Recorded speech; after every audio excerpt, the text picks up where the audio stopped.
Mic check, testing 1 2 3, mic check.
understand what went wrong. I know we can find a way.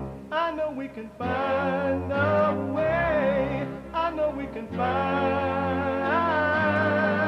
a way to stand up, stand up, stand up.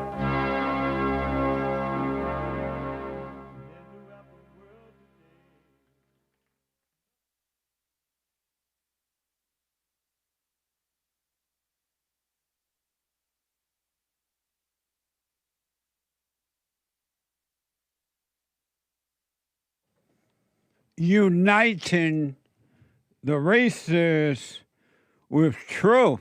So my mic is out again. Rather than dividing them with lies. We're also rebuilding the family. I got to start over. By rebuilding the man. I am Jesse Peterson. Good morning. Hi, y'all. Okay. It sounded a little better. I hope you had an amazing weekend. I did. And yesterday, fellowship, oh Lord, it was amazing. And if you didn't catch it, you can go to rebuildingtheman.com /church, all right? We have you can get involved right now by calling 888-7753-773, 888-77-JESSE, 888-77-JESSE, Jesse. And I have a brand new biblical question I'll get to in a minute. We have every way that you can watch and support the show listed on JesseLeePeterson.com/show, JesseLeePeterson.com/show. And if you're out and about, you got to run and do what you got to do. But you would love to be listening to the show as it is happening. You can podcast and to continue listening and doing whatever it is you're doing. You can listen on your phone by calling the listen line on TalkStream Live at 605-615-4131. 605-615-4131. And to donate and have your comments read out loud, go to buymeacoffee.com/JLP Talk, buymeacoffee.com/JLP Talk, or Bond JLP Cash App. Bond JLP Cash App. It is Monday. And they come and go. The weeks are just going by like 90, going north. It's amazing. And we take all calls, but Mondays, because we love the females, Mondays always female Mondays. Donald J. Trump is now president of the United States.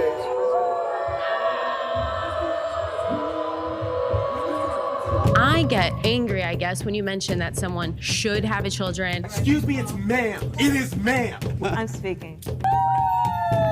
If someone's crying, they're hurting, it is over. I didn't even put you on the hot seat yet. When she's crying, she's lying. Amazing. If that ever been true, that's so true now. Amazing. The brand new biblical question. Yesterday in the fellowship, we dealt with the biblical question of last week. Huh? Oh. Derek talked to me about you. I'm trying to get my screen back up. Let's see here. My screen disappeared. It's Monday. Rainy days and Mondays always build me up. Thank you. Nice. So we dealt with the biblical question yesterday in the fellowship. Amazing fellowship, by the way. I'm always blessed by them. Put it like a better word. Do you ever get mad at anyone who disagrees with you? If so, why? If not, why not? And come here, do you ever get mad at anyone who disagrees with you? Well, why y'all laughing? I'm like, I hate laughing. I'm trying to mute him to get his laughing on air.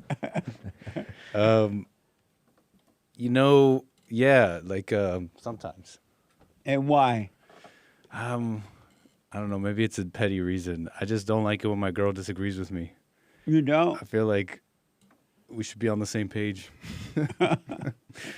And so you get mad when Mrs. Gonzalez disagrees with you? Not always. But no, you do get mad when Mrs. When it's something that in my head is like always. big. Like, oh, you got to think, like, I don't know, like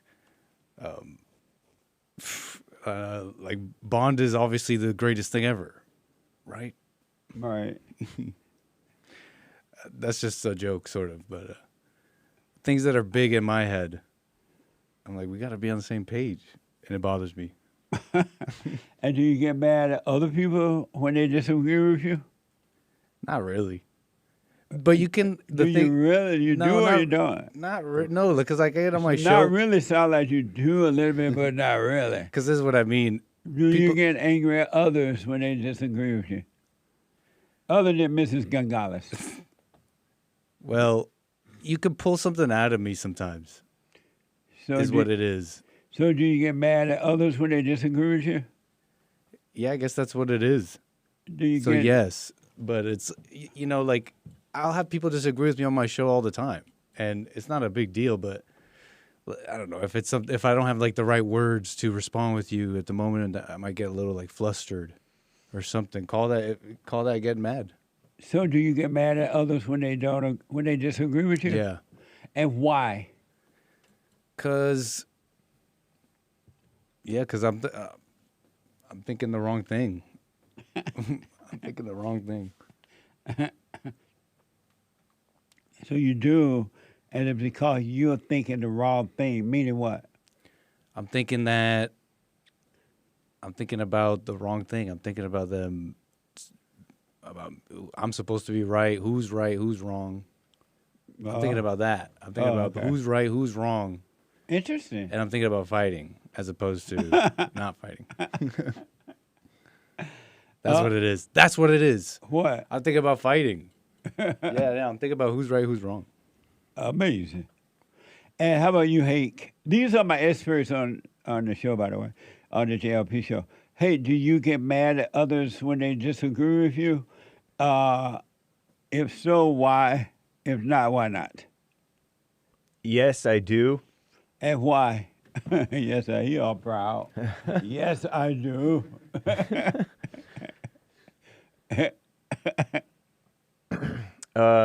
It's just not. You know how the truth is kind of refreshing, Right.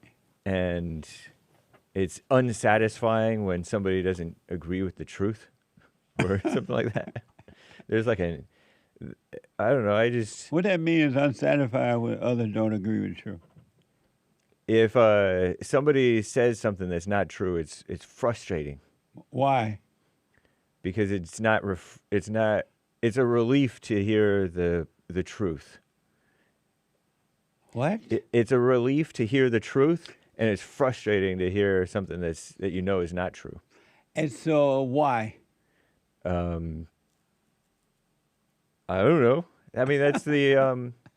I'm just describing my view on it in the moment. You're why you get mad. Uh-huh. Oh, because in your mind the truth is refreshing, Right. but when others disagree with the truth, it's frustrating. Mm-hmm. Oh, okay, got that part now. So why is it frustrating? I'm not sure. It's like I'm wondering out loud off the top of my head if it's like insecurity in the truth. What does that mean? Like I'm insecure in the truth, so I'm getting irritated and mad that all is not right in the world. I'm insecure in the truth. Insecure. I don't know what that means. Like I've identified with the quote unquote truth, and it's like a personal affront almost when it's like a righteous indignation against all liars or whatever. Do you understand that? I don't know what it means, Anchorman. No, I wasn't reacting to James. What? I wasn't reacting to James. I didn't know you were reacting. Oh. I said I don't know what he means. What do you mean I wasn't reacting today? My bad. I thought that you made it. I thought James saw me here for a moment. I thought he saw me go like this. Like what? I went like He's this. not showing himself. I went like this. Oh, you did? Face in my hand. I didn't see But that. that's not for James. Did you see that? Nope. I didn't even see that. I just don't understand what You asked me what I means. thought at that very moment. I thought that's why. You thought like, I thought like Can't say that word. Right. No, you can can't say s- lit. No, you say can't. her No, you name. can't because it conjures other words. Right. Not, at least not on the show for sure. He's saying that to care about to be bothered by someone else in such a way would mean that you don't really believe the truth. That's what he's saying. Oh, you're saying that? That's what he's saying. I'm hinting at that for sure because I know that I shouldn't be irritated or caught up if somebody, because it's a world full of liars. You know, I shouldn't be irritated at that And then why are you though? because I guess I'm Because the question is, if I'm you a liar. do get upset, why? If not, why not? Maybe because I'm puffed up in being a liar for the truth, though. You know what I mean? Like I'm I don't know. It's like Peter. You know how Peter's all passionate and he's mad. Yeah. He's like Team Jesus, and Jesus is like, it's not teams type stuff. Right. Amazing. Interesting. It's hot in here. It is a little hot in here. Don't worry, once it Okay, evaporates. see, I'm cool as a cucumber. It's just legitimately Right. stuffy in here. It's stuffy in here. Don't worry, when the sweat evaporates is when you cool down. That's right. Amazing. Anything else you want to add to that?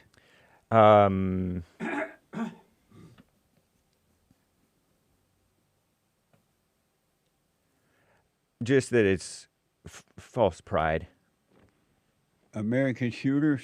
No endorsement implied. That's Okay. on his shirt, by the way. for Yeah, those no who can't see. endorsement. Anything you want to add, Anchor Baby? Why are you making us be honest?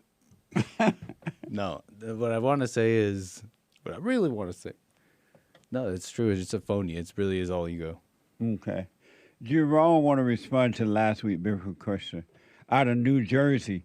Jerome, you're on the air. Hey, happy Monday, Jesse Ann. Thank you. You too, Jerome. So you want to respond. I'm looking at the board, and you want to respond to last week's biblical question. Do you ever get mad at anyone who disagrees with you? If so, why? If not, why not?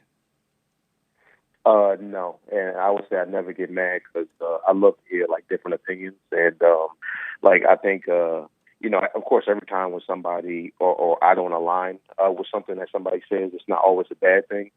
Like it also gives me the opportunity to maybe see things in a different light and like improve my own beliefs. Very interesting. Yeah. Well, you I heard mean, hate and then Anchor Baby get mad.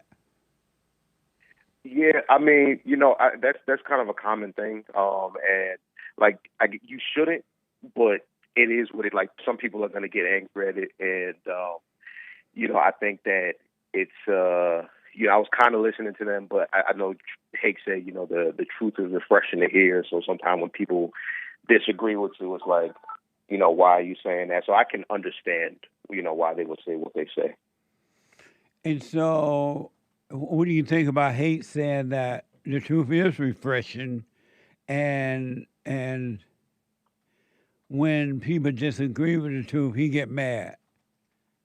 Should I mean, I don't think he should be getting angry. They're like, there's nothing to get angry at, or not.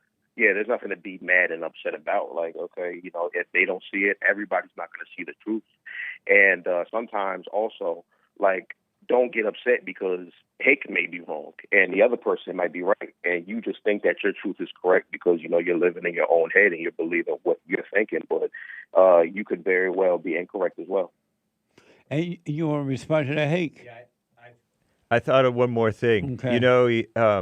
Say we're arguing about, I don't know, same-sex marriage or something that has to do with the country.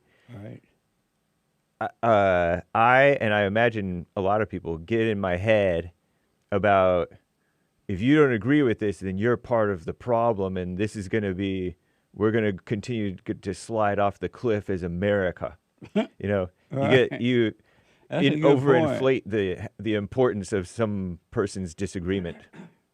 and your own Yeah. stance on the truth. Yeah, definitely too. Like sometimes disagree, like you can disagree about certain things, but some things like, okay, if a lot of people are, on the opposite stance of this, like what are the larger implications that can come? Like something like gay marriage, or if they disagree that, a bunch of illegal immigrants should be coming into the country and, America is the land of the free and we should let everybody in. Like I understand that sometimes disagreements, it's like, okay, please don't do this because we could lose this country or we could lose the fabric of society. Amazing. But, the anchor baby want to add something. Oh, I was just thinking, though, because Gerome said that he understands us. He understands specifically someone not agreeing with the truth, which is exciting, and then getting mad at that. And he said he understands it, but I don't understand how someone who doesn't get mad and is done with that, how can he understand us insane people? We're here insane, being honest, but Gerome seems to identify with us insane people. How is that so? I'm sorry. Repeat that one more time. How can someone who doesn't get mad understand us insane people who do get mad when someone disagrees with us? Oh, yeah, that's different. I can understand you, but I don't have to agree with you. But like you said, you got it. Like you get it. When I someone do. disagrees I like do that. get it. Like there's a lot of things that I understand in this world that I don't do myself, but I can understand why people would act that way. I guess logical people just don't agree at all with that thinking. Yeah. Like I can get it. I don't. Again, me personally, I don't engage in it. But I can understand it. But I mean, Jesse, that kind of wasn't the reason I called. I wanted to ask a follow-up question to the biblical question more so than respond to it. All right. So I promise I'm not trying to do a gotcha or anything, trying to be combative with you, Jesse. But, I hear the question and it makes a lot of sense to me.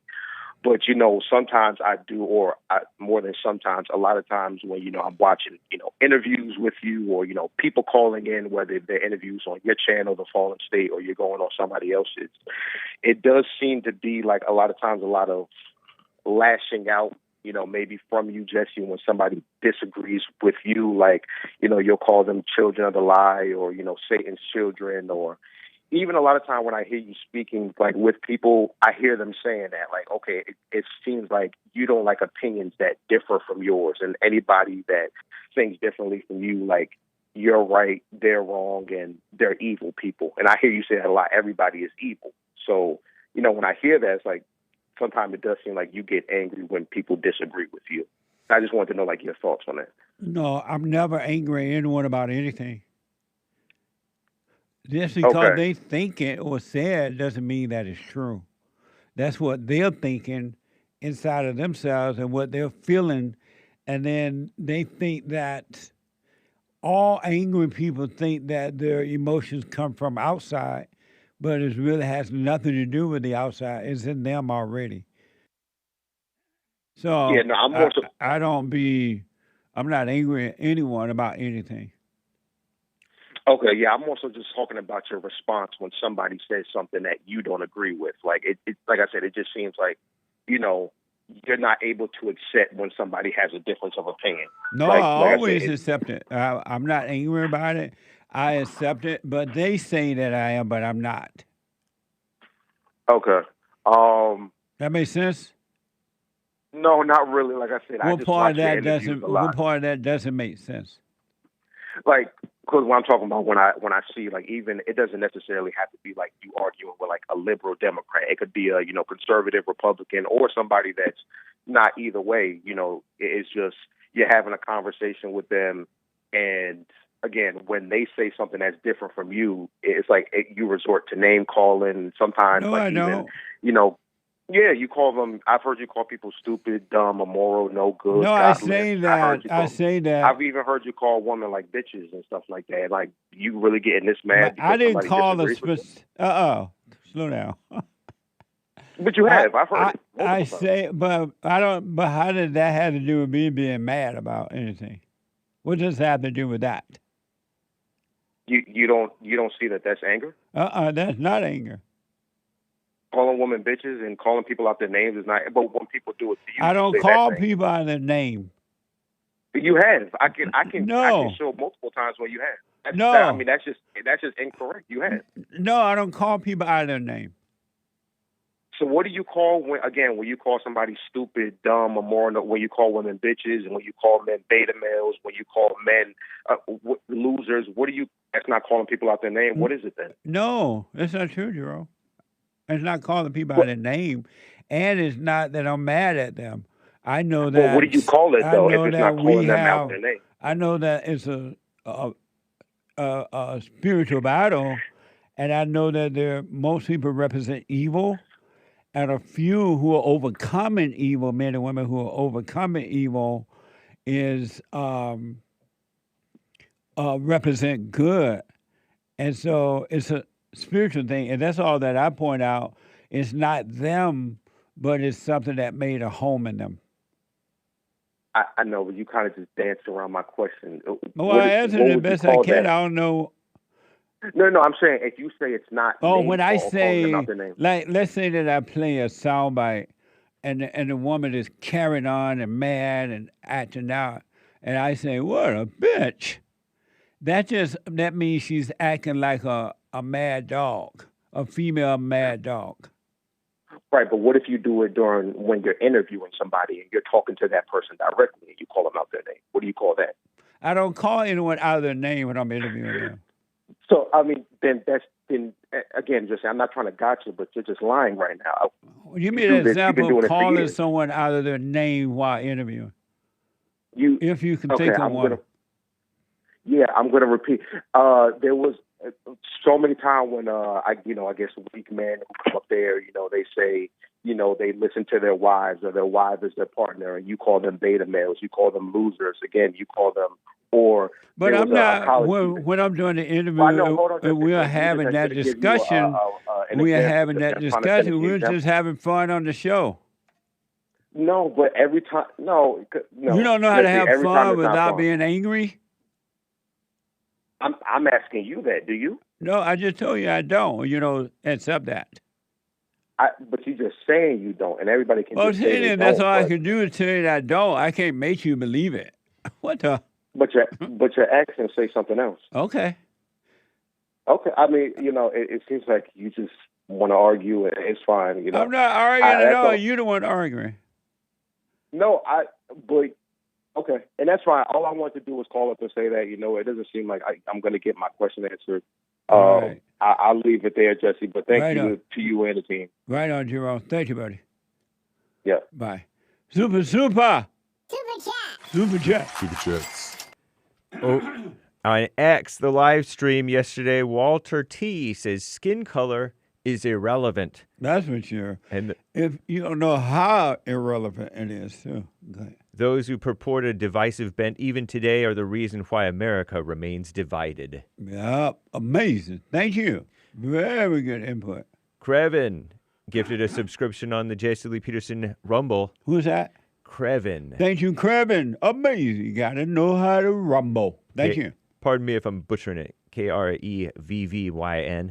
Nilla Thrilla sent 5 Jesse Lee Peterson Bond gift memberships on the Bond YouTube channel. Thank you, Nilla Thriller. Nilla Thrilla. Thank you. That's the Rebuilding the Man YouTube. Right on. Peter 80. Thank you, Jesse and team, for the best fellowship this side of heaven. Amazing. It was amazing. Thank you. Amazing. AKP. Happy Forgive Your Mother Day. God bless Jesse and everyone here today. Right on. God bless you. Thank you. Light skin, thanks, hands. Right on. Or medium tone. Marty, you guys are amazing. Love y'all. Have a blessed day. Stay with us. Stay with us. Stay with us. You too. Thank you. Nilla Thrilla been a member for 13 months, and he says they call him King. I call him the Great White Hope. Thank you. Mark S. We love moms. Heart. Happy Mother's Day, and forgive her as God forgave us. Best Mother's Day gift. That's right, for sure. Present. And happy belated Mother's Day. I hope you all had an amazing day. Thank you. The Joshua James, happy Mother's Day to all the moms. Amazing. Thank you. Nice. Yeah. Official Doug A. Forgiving my parents was the #1 thing that changed my life. Thanks, Jesse. Happy Beta Day. Stay with it, stay with it, stay with it. Amazing. Marcus G, Happy Worship Mama Day. Kneeling son, kneeling daughter. Tan, brown, black, thanks hands. Big grin, heart. Thank you. Amazing. And Jesse, is it possible to say what the judge meant without judgment? What judge? What the judge meant. What the judge, the person who's judging, meant without judgment? If so, what's wrong with standing with righteousness as opposed to not taking sides? Revelations warns us not to be lukewarm, rather stand with truth. Where is this take no sides suggestion coming from? Now I'm confused. Keep it piffy. You want to repeat that? And I also don't forget, remind me, hey, I need to respond to the why or why not with the anger thing. Okay. But he's talking about by the judge, he means God or Jesus or somebody, the judge overall, who's judging all. Only God can judge, right? Can you say what the judge says without judging the people? But God does not judge. Right, but I know, but God judges righteously, right? Right. And but it's still not the judgment what the mind say that it is. Right. But he's asking what's wrong with standing with righteousness as opposed to not taking sides. What does that mean, standing with righteousness and not taking sides? I cannot elaborate without putting words in his mouth. I'm pretty sure, right? I've already done enough. He says, don't be lukewarm, stand with truth. Where are you getting this take no sides stuff? Don't stop taking sides stuff. What? Where do you get this stop taking sides suggestion? Oh, when I say lead the battlefield, neither be for or against. Yeah, don't take sides. God said to be still and let him fight your battle. He will fight it for you because it's spiritual. But ego trip people take sides. They're on the right side and they're fighting against the left side. Or they're on the left side fighting against the right side, and both sides are wrong.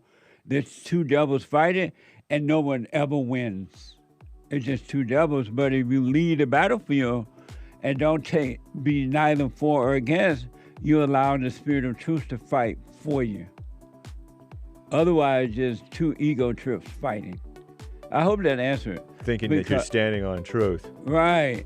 Oh, yeah, you're not standing on truth when you're fighting. You're standing on a lie when you're fighting, pretending that it's the truth. Amazing. And I hope that answer is not making clear about calling or whatever. Thank you. And Heaton, we'll have to read the rest of your super chats later, y'all. Thank you. I got to take a quick break. Back in a moment.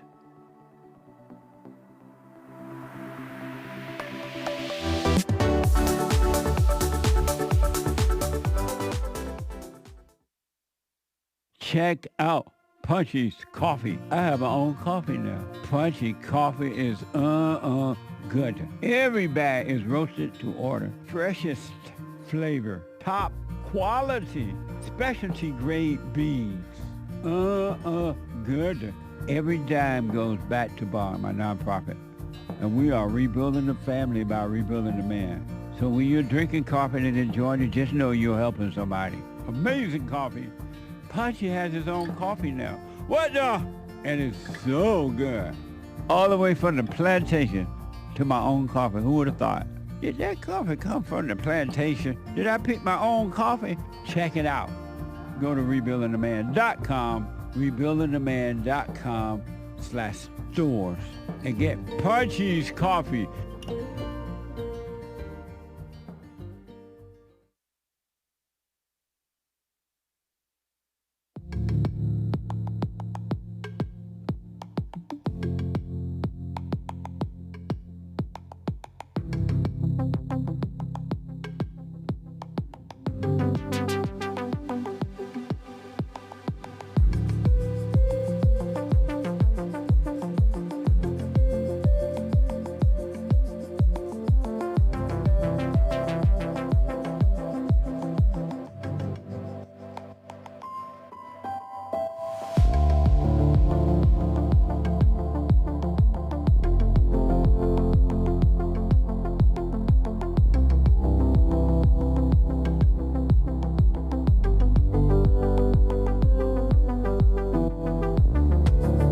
Okay, folks, welcome back. 888-7753-773. 888-77 Jesse. Jesse. Announcements. Number one, the Hake Report is coming up at 9 a.m. Pacific time. The Hake Report from 9 to 11. And then after the Hake Report, the American Anchor Baby from 11 to 1 p.m. Pacific time, 11 a.m. to 1 p.m. Energy everywhere. And after that, I invite you to check out the Puncher TV. Puncher TV with Bill.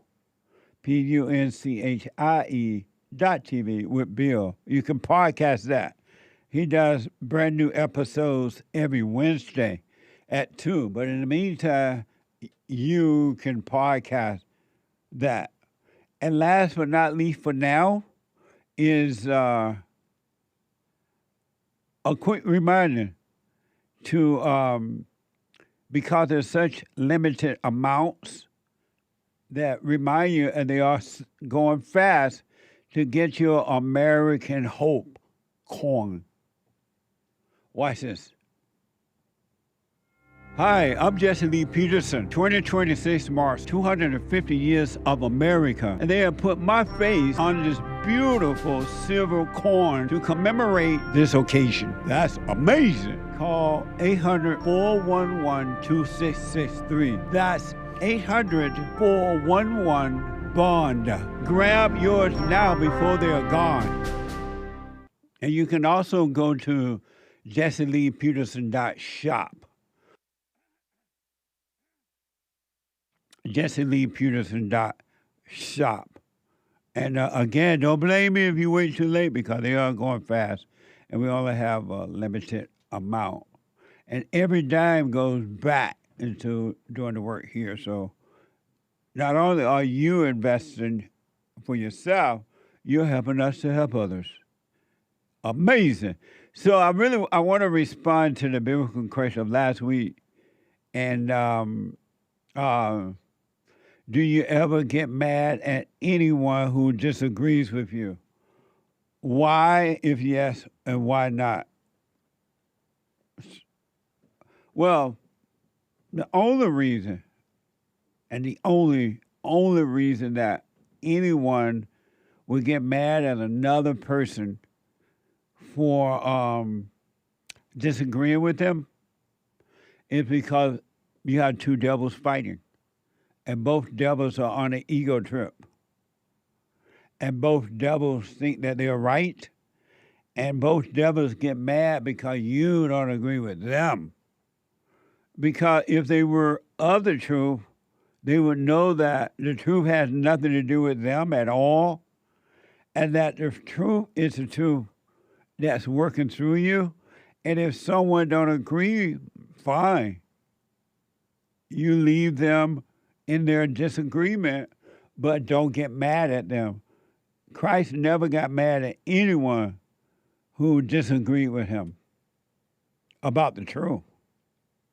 Never got mad at all. And so and men and women there are a few men and women who are returning to the truth.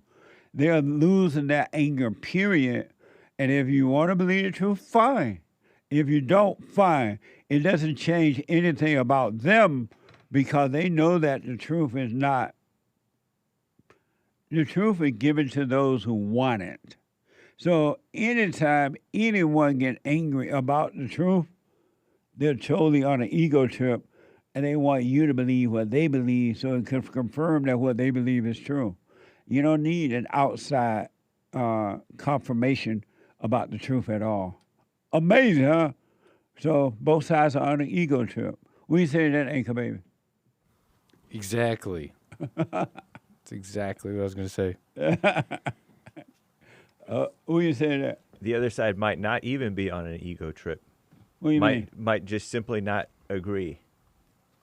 I don't know what you're saying. the other side, the other person who doesn't agree with you. The one that get mad? No, the one who doesn't. The one who get mad, at whom you get mad. Right. What about him? Let's say I get mad at you because you're not agreeing with me. Right. It doesn't mean that you're on an ego trip. Well, why would you get mad? It doesn't mean then? that you're the devil fighting. If you get mad because I don't agree with you, Right. you're on an ego trip. Right. Oh, okay. It doesn't mean that it's two devils fighting. It's one devil fighting against Right. somebody Yeah. who may or may not be the other devil. The devil get mad. You not agreeing with me. Right. That's a good point, I think. No, that is a good point. Yeah, because sometimes people got mad at Jesus when they disagree with him. Yeah. And he wasn't on an ego trip. Yeah. I don't think. And then they'll say, well, you're on an ego trip. Yep. But the angry person is always the accuser. Facts. Because Satan is the accuser. Amazing. True. So, brand new biblical question. Brand new biblical question. Have you ever been angry at your mother? Ooh, this is a doozy. I'm looking at the video with this. Have you ever been angry at your mother for the way she treated your father? Have you ever been angry at your mother for the way she treated your father? And the reason I came up with this question, first of all, because of Mother's Day, of course, but I always hear how people are mad at their fathers, but you rarely hear that they are mad. They say they are mad at the father for the way the father treated the mother. Rarely do you hear they're mad at the mother for the way she treated the father. And that's so interesting to me. How did that happen? So my question is, have you ever been angry at your mother for the way she treated your father? What do you say that about you? Have you ever been mad at your mother for the way she treated your father? And I want to remind you that they're listening. They do listen to the show. Indeed. I don't know if I have or not. I've been upset, but not necessarily mad, more like sad and disturbed. At the way your mother treats your father? But I didn't really put the blame on her too, because they were arguing one time, like yelling at each other. And I was like outside the door because it was behind closed doors. Like that little boy in the movie right there. Yeah, I like that. And this was the instance that I thought of. And there's been a couple of times. That is so white. Little white kids, they hear the parents fight, they peep out of the room at it, and then they just gotta lay up against the wall. I don't know if black kids do that. I can see you doing that as a young white kid at that age. Yeah. But anyway. Yeah. So you were mad at I remember your not mother? liking it. There was another time I remember hearing my mother yell at my mom yell at my dad, and I was a kid and I did not like it. And why not? So you didn't. But I didn't think I was mad at her. I didn't feel like I was mad at her. I was just disturbed and like, all is not well with the world. There's trouble in the land. Jesse, there's trouble in the land. So What's wrong? My husband beat me. So maybe without knowing it. So you think you said upset? Right, upset, You don't bothered. think upset is anger? I didn't feel like it was anger. It felt like it was really disturbed sadness. Oh. Yeah. So you've been disturbed and saddened by the way your mother treats your father? Yeah. Amazing. And you don't think that's anger? Well, whatever. You call everything anger when you just mean some form of emotion, right? Right. Aha. All form of emotion come from anger. Right. Whatever. I'm just saying right. to move along. But like human nature, like to dress it down to make it seem not. Well, when I was a kid, I did not. disturbed, but I'm not angry. Well, when I was a relatively little kid, I didn't know. Wasn't thinking that as anger. I know you didn't know, Hank. I don't feel like I All would have been. kids wouldn't be thinking that. Anyway, go ahead. How about you, Anchor Baby? Have you ever been angry at your mother for the way she treated your father? No, And why not? it's never happened. Your mother never treated your father bad. I never got mad your at such mother a thing. never treated your father in a bad way. No, I never saw such a thing. And why not? Oh, I have no daddy. oh, right. I just remember you weren't raised with your father. Sorry to bring up a sensitive subject. I know. No, it's not Sorry, sensitive for man. me. I'm sorry. Seems more sensitive for you guys. So, Anchor No, Baby.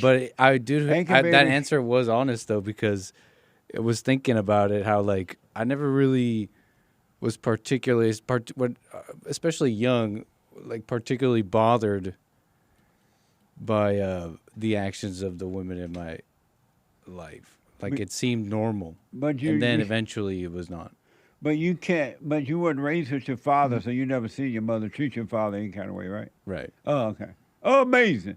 Have you ever been angry at your mother for the way she treated your father? That's the biblical question. Let me go to Jermaine out of Canada. Jermaine, you are on the air. Hello? Hey, Jermaine. Hey, how are you this morning? I can't hear you, Jermaine. Oh, how are you, Jesse? All is well. Amazing. Female Monday. I got a little story here for you. Okay. You know it was Mother's Day yesterday. Really? I guess you don't remember. You black. Go ahead. So yeah, Friday I got a text from my little sister, and she was saying, "Oh, I know you don't talk to Mama that much. You know, you're a grown man and you're living your life." And she's like, "But I hope you know for Sunday you do call her and tell her Happy Mother's Day, because she is the one that birthed you. She's the one that gave you life. Without her, you wouldn't be here. So you should call her and at least say Happy Mother's Day to her." And I'm like, what the? Amazing. So, yeah, it's interesting that I know my mom is evil, you know, and I know she has turned all my siblings against me now, because I remember, you know, when I was still asleep, she would call me and talk to me about my older brother, and like, he doesn't talk to me anymore. He's not calling me. And then I would take on her side and be like, yeah, you know, if he doesn't want to call you, he doesn't have to call you, but you're the one that birthed him and all this thing. I was the same as my younger sister. Yeah. So I understand it, Yeah. right? Yeah. And When I have does a story that... When does the idea come from that the mother gives children life? Where did that idea come from? That the mother comes from the gives- mother. Because there's no proof at all that life comes from the mother, because life comes from God and it doesn't come from the mother. But I hear that a lot, that the mother give you life, and that's just not true. Yeah, especially in the black community, because, you know, I called you last Friday about the biblical question. You know, when you say you're right because you have to defend, the reason why, I forgot, but the reason why you fight is because you have a point to defend. And in the black community, especially where I'm from in Jamaica, if you talk about someone's mother, they get offended about it and they want to fight you over it. Oh, they made mama God in the black community. But the mother deceived them and played victim when they were little, and make them think, oh, your father loved you and I took care of you and I gave you life, when it's just not true at all. Yeah, it's very true. And this is why I want to share this story. I never thought I would ever share this story on on the internet or on a phone call. But I remember when I was young, my dad, he and my mom used to get in fights a lot. And now that I'm older, I understand it. And I did talk to him about this specific point about when I was little. They were fighting, and you know, I stepped in and I said to my dad, man, if you love her, why do you put your hands on her? You know. And then he hit me. He hit me, and the time when he hit me, he didn't know that I had a knife behind my back. Right? I had a knife hidden, and I was about to use it. I swear, I was about to use it, and I don't know, something stopped me because I could see my life. For some reason, I saw my life played out. I'm like, if I do this, I'm going to go to jail. And even if I don't go to jail, I would never forgive myself for doing this, you know. And when I did call my dad and forgave him for not protecting me from my mother because he was weak to her, he made her his God. Yeah. And that's why he gets so emotional about her when she doesn't do what he wants or for whatever reason they would fight for. I told him, I'm like, that day when, you know, and it's because I identified with my mother and he didn't know how to deal with me either. Right. I talked to him about it and I said, you know, that day I had a knife behind my back and I almost killed you. That's amazing. And what do you say? Yeah. Because of time, what do you say? I don't remember what he said, actually. Oh, okay. I thought he was just stunned. Amazing. So did you call your mother yesterday? No. Amazing. I don't want to be told what to do. Right. But, absolutely. I didn't even answer the text message. Like, I just Hake is like, wow, shame. Shout out to Hake, man. He's right. Amazing. Thank you, Jermaine. I appreciate it. What do you want to say? All right. I said, I, for one, texted my mom. You text your mother? I'm a good son. What a minute. Alpha. Why you didn't call her? Because we're millennials. Oh. My mother and I. Oh, you're millennial? Yeah. And your mama? Well, she's a boomer, but. Amazing. Thank you, Jermaine. I appreciate it. All right, Jesse. We'll chat again. All right, buddy. 888-77 Jesse. Let me go to Julia out of California. Julia, you are on the air. Good morning, Jesse. Good morning. I had a situation that's been going on for quite a while. And my daughter is 41, and her daughter is 20. She got a divorce when my granddaughter was very young. Her dad raised her. And I stayed neutral. And my daughter has a problem with lying. And just like I'm talking to you right now, let's say every other word I've said is a lie and you've picked up on it. Of course you do. I do too. So I've distanced myself from it. And then I have my 20-year-old granddaughter asking me with tears in her eyes and trying to not cry because she's a very strong woman, asking me out of the blue, can I ask you a question? Why does my mom lie all the time? And it took me back. I didn't know how to respond because I don't think about my daughter. I don't think of her. And I don't associate with her, haven't for several years now. I will communicate with her if via text, and there's always a lie in the text, and I know it's a lie. I don't even need to be around her. I just know that it's not the truth. And she's always kept the lie going between her brother, my divorced ex-husband, and I, and it's made everybody separate. I responded because I didn't know what else to say, that I said, and my granddaughter said, I know you don't lie. It must be from my ex-husband, her grandfather. It must come from him. And I said, maybe, but I was an angry mother. I didn't know what else to say. I said, I was an angry mother. You said you were And, were an angry mother? Yeah. Okay, go ahead. And because I have been working on myself for quite a while, and so has my son. So I have been sitting with this since December, that question, and then the way I responded, I just didn't know what to say because I try to stay neutral. And I don't want to stir up any trauma for anybody. I don't want to be involved in anything because I didn't know. This is just new that my granddaughter, since she graduated high school, has moved closer to her mom and has How tried old to is have your a son? relationship.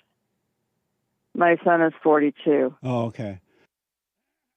And he lives in San Francisco. We live in Northern California. And so your question for me is what? How I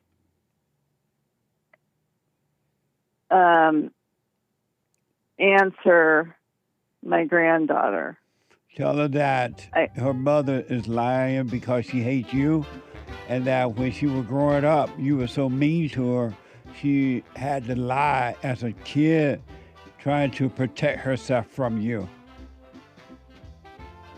Okay. That makes sense? I did. Yes, that makes total sense. I did tell her that I had to forgive my mother, my father, and my grandmother. I know, but let your granddaughter know that she's doing that because she. Hold on, Julie. Let me take a quick break. The hate is coming up right now in the news, and I'll be back in a moment. Hold on, Julia. I'll be back in a moment.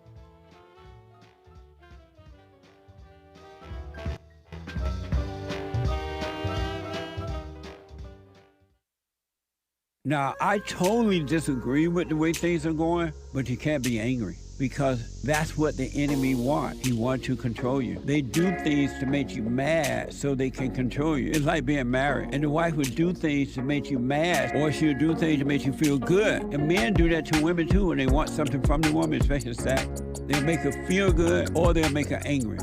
And the woman's gonna have to say, you don't want to be angry. You want to speak up. You want to disagree with what's going on. It's wrong, but do not be angry. Then you won't have fear. You won't have doubt. You won't have worries. You'll be able to see, but you got to stay away from anger. That's why you must forgive your mothers and your fathers so that you can overcome the spirit of anger. It's a spirit and it's wicked. Nothing good in anger because it has no love, folks. You need love to defeat evil. And love is not a weakness. It's a strength. It's from God. It's His nature.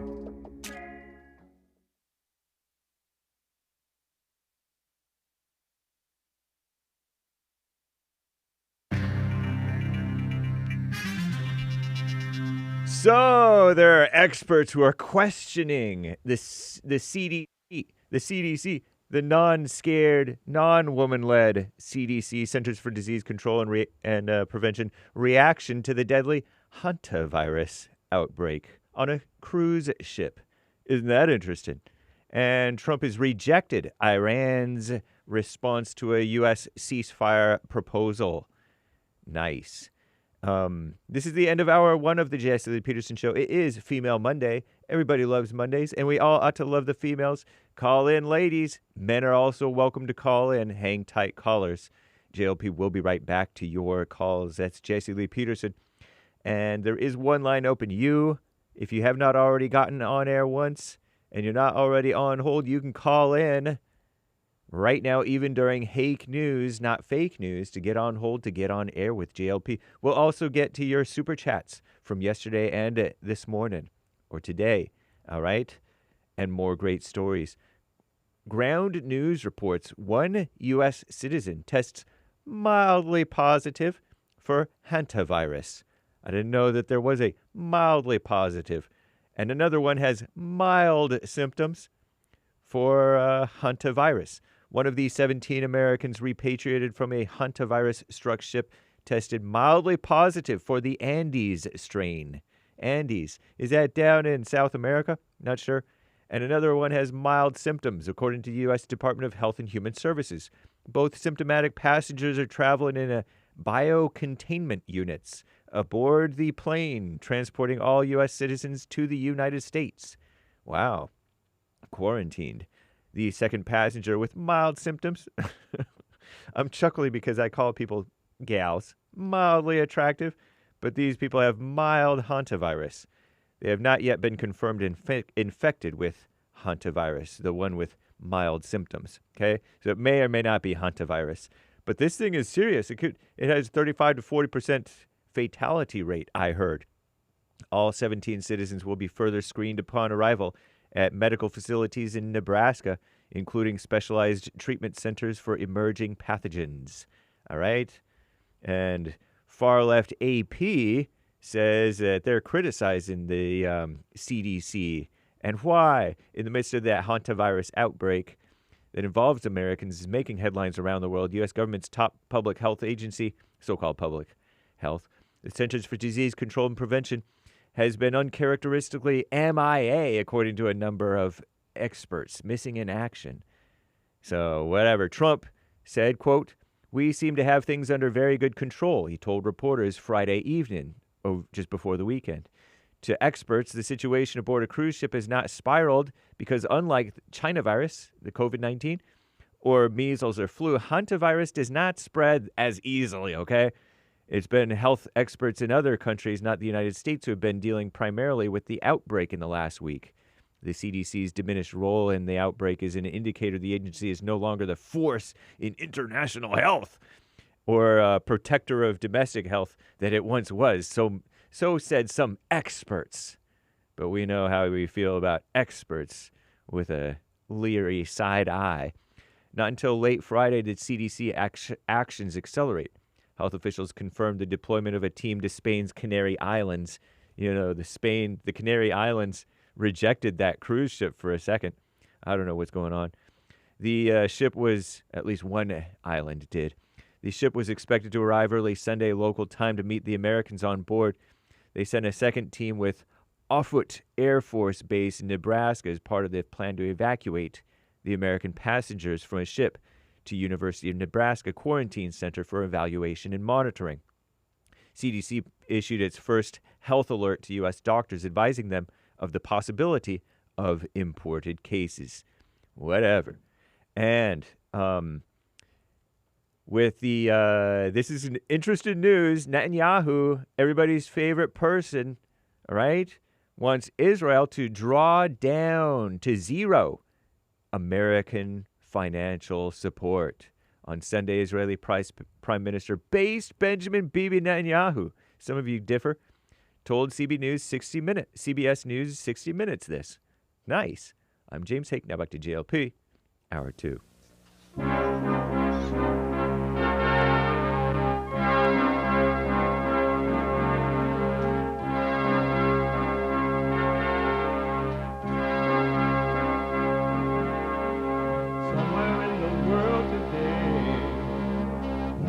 To stand up strong, face the truth about themselves, to understand what went wrong. I know we can find a way. I know we can find a way. I know we can find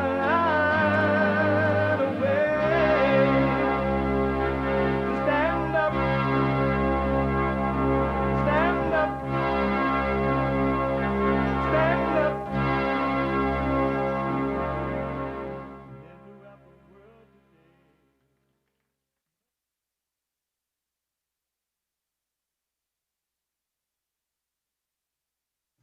Uniting the races with truth instead of dividing them with lies.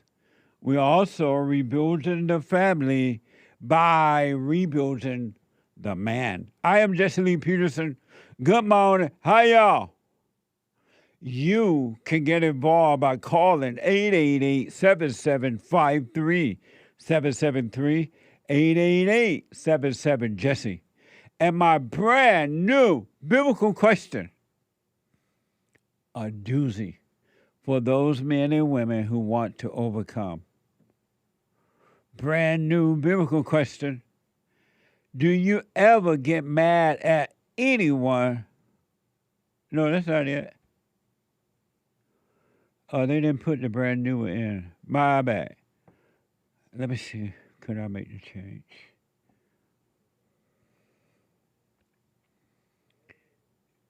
I'm down on the bottom trying to read it here, and it's not there. They got the old one in here. Let's see here.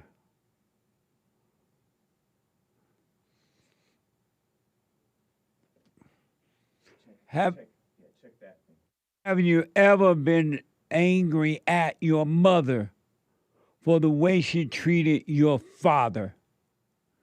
Have you ever been angry at your mother for the way she treated your father? Isn't that an amazing question? Yes, Jesse, that is an amazing question. We have every way that you can watch and support the show listed on jesseleepeterson.com/show, jesseleepeterson.com/show. And if you're running around, because we're here Monday through Friday, 6 a.m. to 9 a.m. Pacific time, 9 to noon Eastern time, heard around the world by everybody and their mama. If you're black, they mama. If you're white, their mama. So different time zone for different folks. You can podcast the show if you got to run around, but you can still listen live on your phone by calling the listen line on TalkStream Live at 605-615-4131. 605-615-4131. And to donate and have your comments read out loud, go to Buy Me a Coffee. BuyMeACoffee.com/JLP Talk or Bond JLP Cash App. Bond JLP Cash App is Monday. And rainy days and Mondays always lift me up. We take all calls, but it is Female Monday.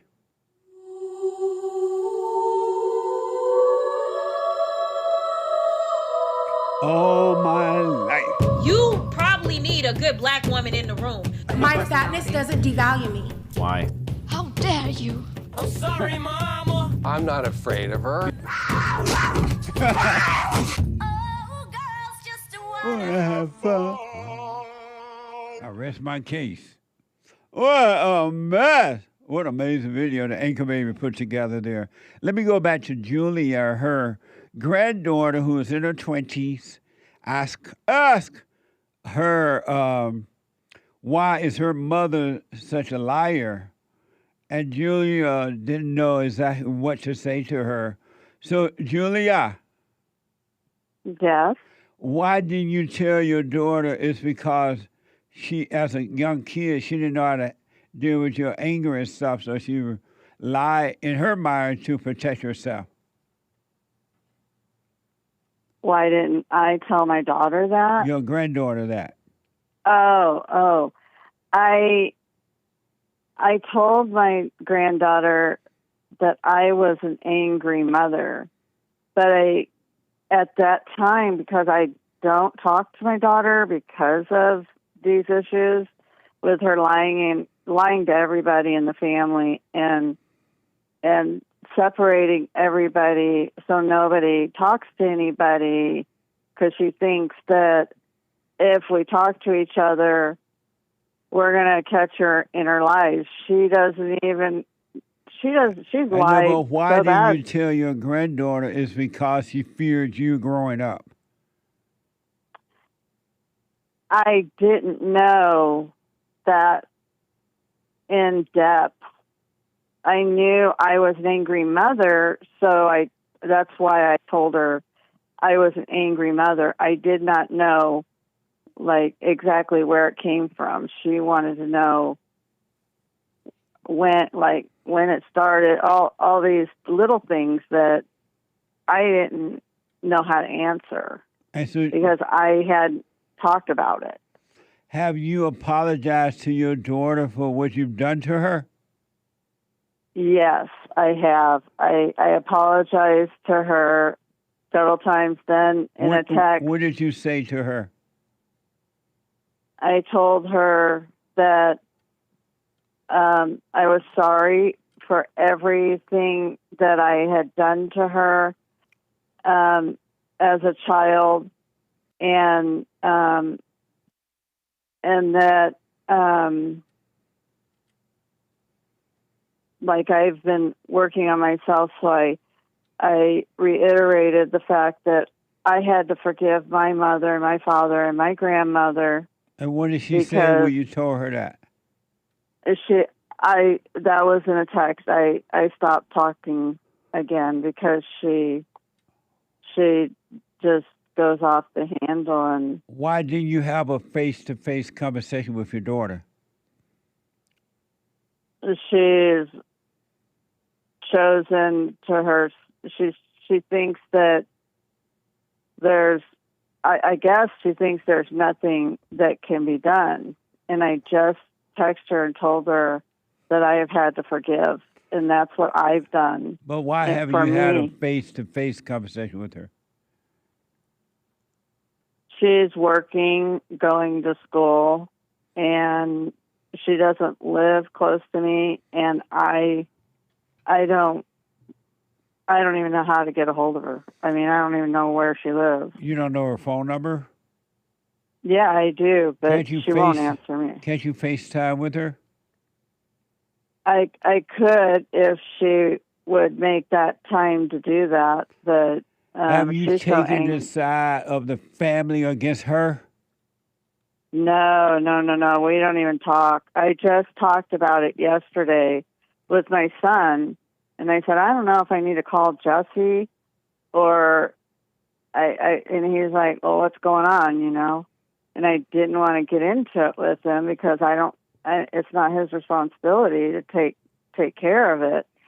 And when I mentioned to him about his niece coming to me in December and had that question with choked up tears, that the way I responded was that I was angry, and then my son said that he just had the conversation with his dad, and they've got the same, they don't understand why she lies and stuff either.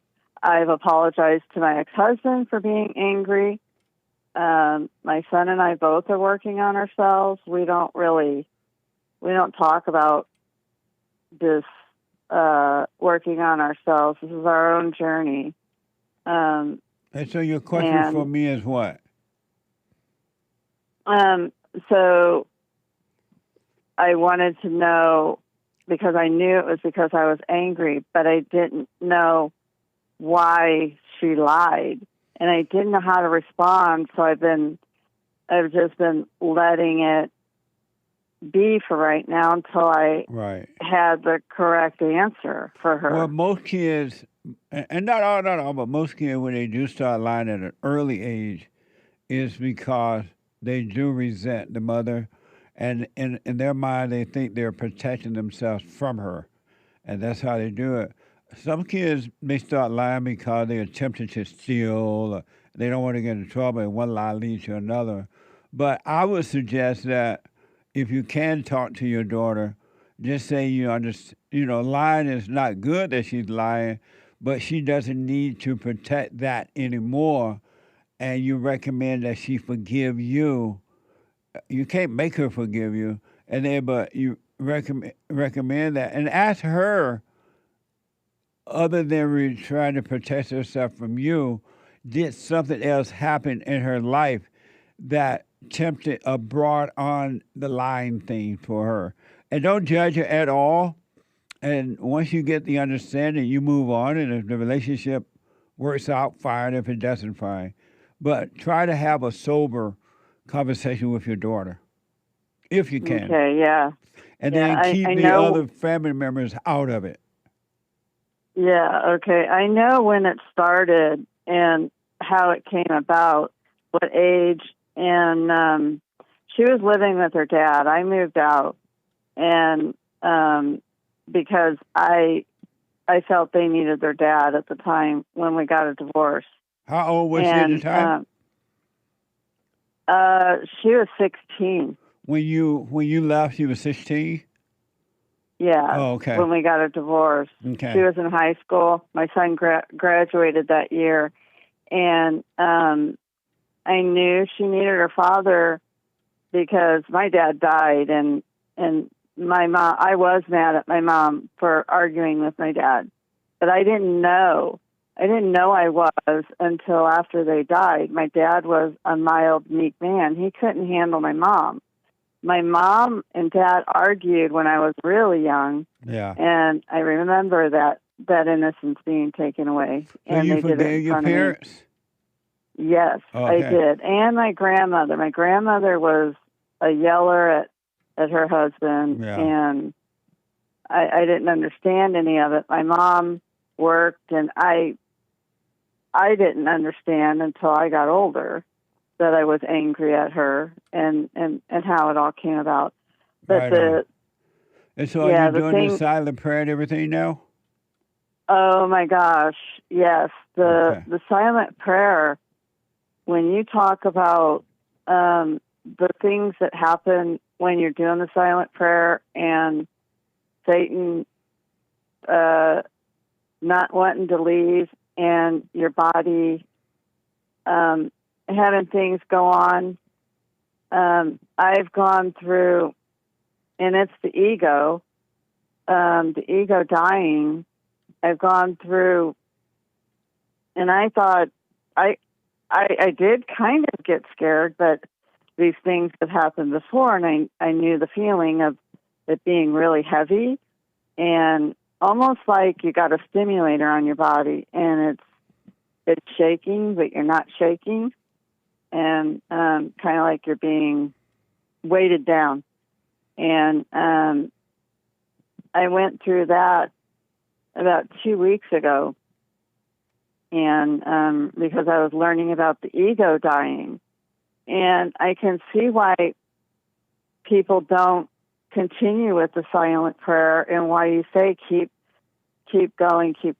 don't give up. Let me just tell you this because of time. You're right. So you stay with it, stay with it, stay with it. And then last but not least, tell your granddaughter not to be mad at her mother. That her mother Okay. can't help it. And don't be angry at her at all. It doesn't mean she got to hang out with her if she doesn't want to. But don't be angry because she'll become like her mother as well. Okay, yeah. I do understand that. And there's other things that have happened in my daughter's life that, we could be here all day. Yeah. But I don't. But once you apologize to her and let her know you disagree with the lying, but you understand it, why she did it, and now she need to drop it. But you can't do anything else about it. You can't make her drop it. You don't have to hang out with her if you don't want to. But just don't be angry at her, and then don't call the other family members and discuss her with them. No, I didn't want to. I don't. Have you I ever don't done even. that? Nobody. No, Okay. no, I don't want to do that. I never wanted to do that. All right. And that's why, because she'll hold that over somebody, and she'll hurt them if they do. So we don't want to talk about it. Right on. All right, Julie, thank you. And just don't forgive your daughter, as you already know, and then tell your granddaughter not to resent her mother. She doesn't have to hang out with her if she doesn't want to deal with her in that way, and I don't blame her, and I do understand it, but just tell her not to be angry. Her mother can't help herself. Okay. All right. Can I talk to somebody about counseling? Yeah. Call the office at 323-782-1980. 782? Yeah, 323-782-1980. I'm sorry. One more time. 323 323 782 Uh-huh. 1980. 1980. Okay. Thank you so much, Jesse. Have a blessed day. Appreciate you. You too. You're doing a great justice. Thank you. You're welcome. Stay with us. Stay with us. Stay with it. All right. I appreciate it. Okay. Thanks for your everything. Right on. All of you. Right on. Have a great day. You too now. Bye. Bye. 888-77 Jesse. We have the and then I get back to your calls here. We have the mayoral election coming up and the governor election coming up here in California. And it's a mess. And Los Angeles is a mess. We have a female so-called mayor. And Karen Bass, right? Mayor Karen Bass, this black female. And she's not worth a dime. Zero. All she does is plays mama in that, she's helping the homeless. Only making it worse. And I got proof. There's this park in L.A. called MacArthur Park. And when I first moved to L.A., I used to live in that area there. Very, very nice area. It was mostly like, I guess, Asian people. And the park was it was white people at the time, too. And it was a park that you want to go jog in. It had like a little pond-like thing with ducks in it and beautiful trees. It was just an amazing park at one point. Now it's a hellhole. Drug addicts, drug dealing, giving away of the government, giving needles to the drug addicts. And it's a mess. So finally, I guess the federal government is trying to do something about it. This is from KTLA. The owner of an iconic deli is speaking out after Wednesday's major drug raid at MacArthur Park. And they're calling for the end of needle distribution programs in the city. So just think about this. You're already a drug addict or something like whatever. The government, we love you. We're going to help you. We're going to give you free needles so you can really become a drug addict. They don't say it that way, but that's what happened. The government giving out free needles to drug addicts. Does that make sense? Watch this from KTLA. Well, John and Sam, this park behind me where that federal operation occurred is just covered in used syringes. And yes, we heard from some business owners today, and they're demanding that the city end a program that offers free needle distribution to those in this community. The historic MacArthur Park Lake, a sprawling landmark in LA's Westlake neighborhood, once known for its picturesque views and cultural significance. But that's changed. Almost every area of the park covered with used syringes. I just want to be able to have people bring their kids back to the park. Sean, a former drug dealer who doesn't want to reveal his identity, lives in MacArthur Park and talked to us about the rampant drug use and sales that triggered yesterday's large-scale law enforcement operation that led to numerous arrests. Business owners say the drug epidemic is fueled by a city-led needle distribution program around the park, and they want it to end. All we are doing by giving out needles is, number one, attracting more people that we didn't have before, and number two, fighting a never-ending battle of helping people shoot up. I done seen people who use the needle, shoot up, or whatever the term may be. I done seen them use the same needle. It really don't serve a purpose. Amazing. When I first moved to LA, it was beautiful. And in that park area, there was no drug use at all. And everybody and their mama used to hang out there because it was so beautiful. And at that time, it was mostly whites and Asian people for the most part. And it was very, very nice. But think about this, folks. The government giving drug addicts needles. Okay, here are some free needles. Do you think things going to get better? Mama always want to help you in time of trouble, huh? More than 21 people were arrested. More than 21 people were arrested in that area the other day. But the proper owners say the mayor and council leaders are to blame. Watch this.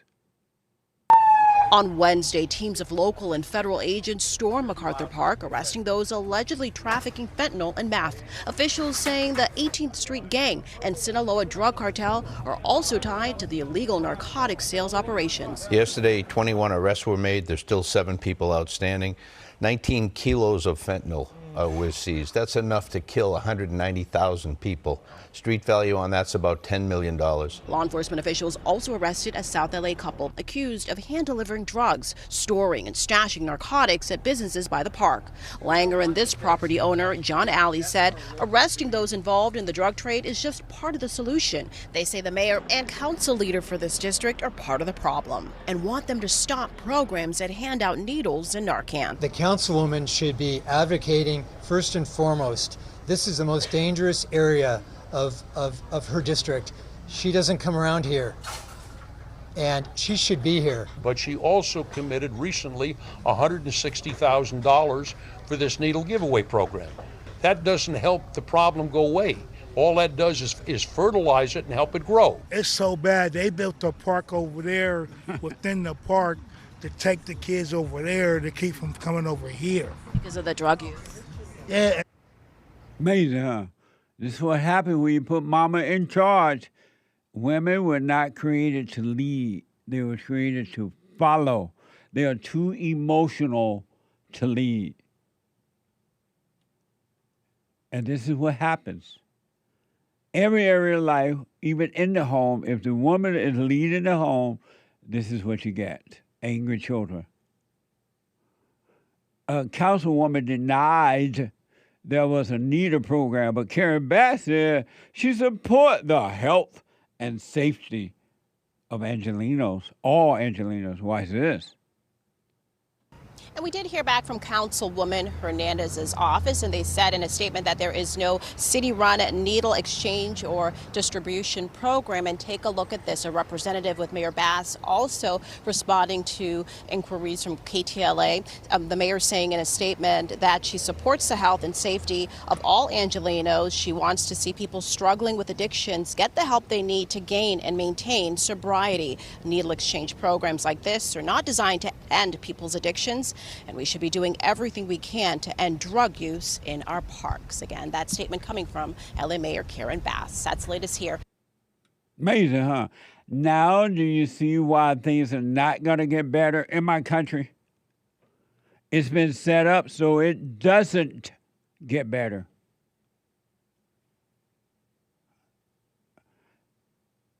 You're putting the children of Satan in charge of the family, of the country, and there is no love, and it's just not in them to do it. It doesn't matter the color of the woman or the finance status of the woman. It's just not there. She has that emotional, psychological, thought, feeling, personality, and it's in her emotions and everything. And she feels sorry for everybody, except the person that disagrees with her. And it's going to be interesting to see how the people vote.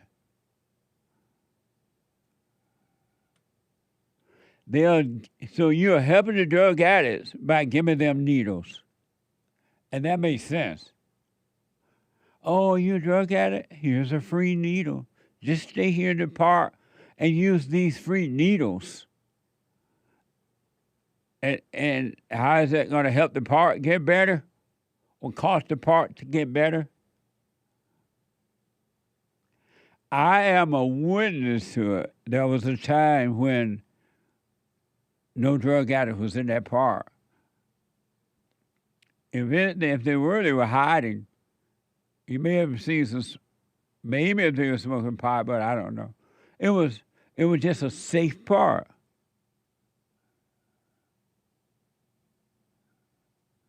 It was safe. You didn't even, when I first moved to LA, you didn't really go around thinking about being hurt or someone attacking you or walking over a needle or any of that stuff. It has changed. LA was paradise in 1968. MacArthur Park was amazing. It really was. I am a witness to it. And now it's a hellhole. Thank you, government. Thank you, Mayor. Thank you, Bass. You're doing an amazing. You are helping the unhoused. That's what she called it. She doesn't even want to call it the homeless. Mama wants you to feel good about being wrong. And they're saying that prostitution on the street is making a big comeback in LA. Right in your neighborhood. What you're doing over there when you need it over here. ABC is reporting. Resident in Lashmar and Koreatown says prostitution is becoming more visible in their neighborhood. Watch this from ABC 7. Well, Mark and Michelle, you may remember earlier this year we took you here to what's called the Figueroa Corridor. It's a 4-mile stretch in South LA that is just notorious for prostitution that is happening right out in the open. But as we showed you, the LAPD is cracking down there. Well, now it appears that's pushing some of that prostitution to what's called the Western Corridor, which is Western Avenue between 2nd and Melrose. It's just after 4 a.m. on a Friday morning. The Western Corridor is dark, but far from quiet. It's time to go home. Didn't I tell you already? LAPD Senior Lead Officer Daniel Chavez sometimes drives these streets before the crack of dawn. His mission is to get these young women suspected of soliciting sex to head home before sunrise. Hey, you gotta go home. Where is Daryl Gates when you need him? I don't think we ever had a tough police chief since him. And you got female mayors running the city down. And so-called female city councils and leaders. And it's only getting worse. I got to take a quick break. Back in a moment.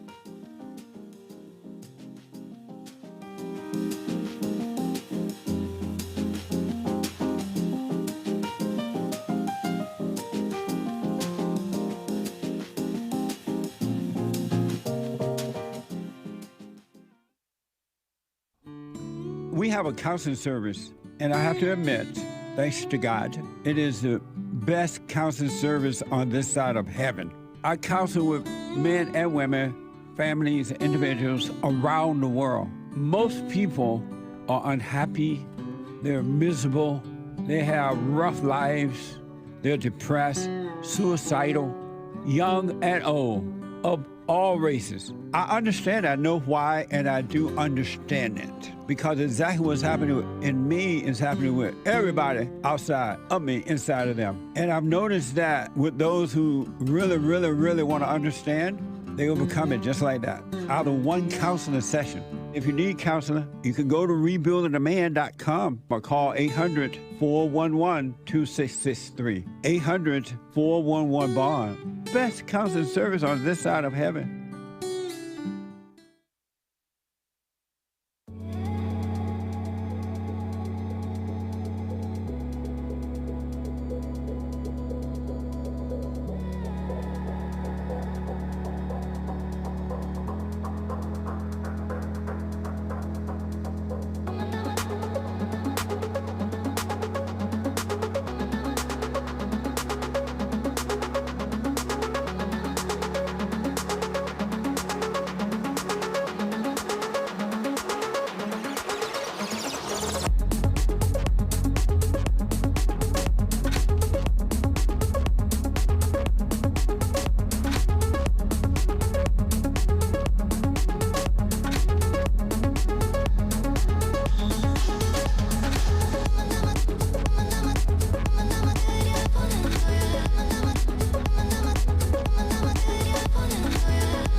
Announcements. Number one, you heard a mention of the counseling. We have the best counseling service on this side of the planet.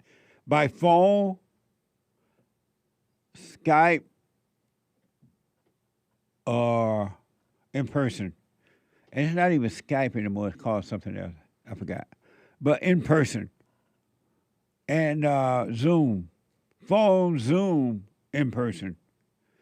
And you can, family intervention counseling.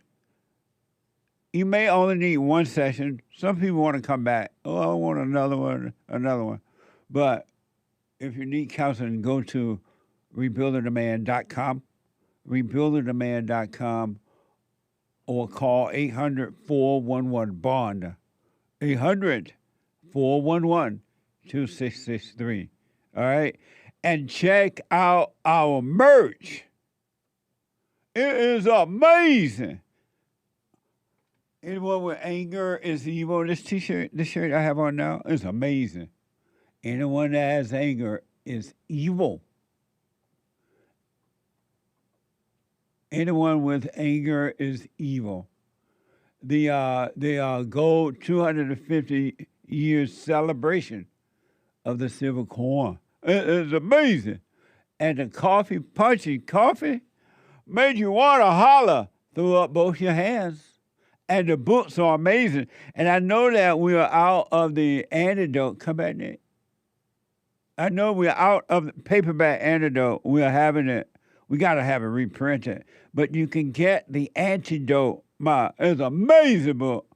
The last one that I wrote, The Antidote, Healing America from the Poison of Hate, Blame, and Victimhood. You can get that on Kindle. Isn't that amazing? Until we get it reprinted. Kindle. And check out the From Rage to Responsibility, the 7 Guarantee Steps. The 7 Guarantee Steps is a little small pocket guide. Ladies, you can put it in your purse. Guys, you can stick it in your back pocket or your suit pocket. A little small guide, 7 principles. And if you do those principles, you got to do them. They will work. Be doers of the word, not just speakers of the word. What the? And then the scam, how the black leadership exploits black America. Amazing, huh? And we have mugs and T-shirts and hoodies and everything. Amazing stuff. You can buy them for yourself. They're nice gifts and everything. Go to JesseLeePeterson.shop. JesseLeePeterson.shop. Or rebuildingtheman.com/stores. All right? And again, every dime goes back to doing the work. So you're helping in so many ways. rebuildingtheman.com/stores. And I'll do shout-outs for you, too. Birthdays, weddings, anniversaries, encouragement, whatever the shout-out is. Go to Cameo. Mother's Day shout-out. Daddy Day shout-out is coming up. Encouragement, whatever. Go to Cameo. Shout-out. I'll do them personally for you. Go to Cameo, cameo.com/Jesse Lee Peterson, cameo.com/Jesse Lee Peterson, or shoutout.us Jesse Lee/Jesse Lee Peterson. Shoutout.us/Jesse Lee Peterson. I want to play this last sound bite about the prostitutions are coming back, and they may be in your neighborhood. They are coming back to your near or in your neighborhood. LAPD says that they are seeing now said the LAPD, oh God, this is not written right.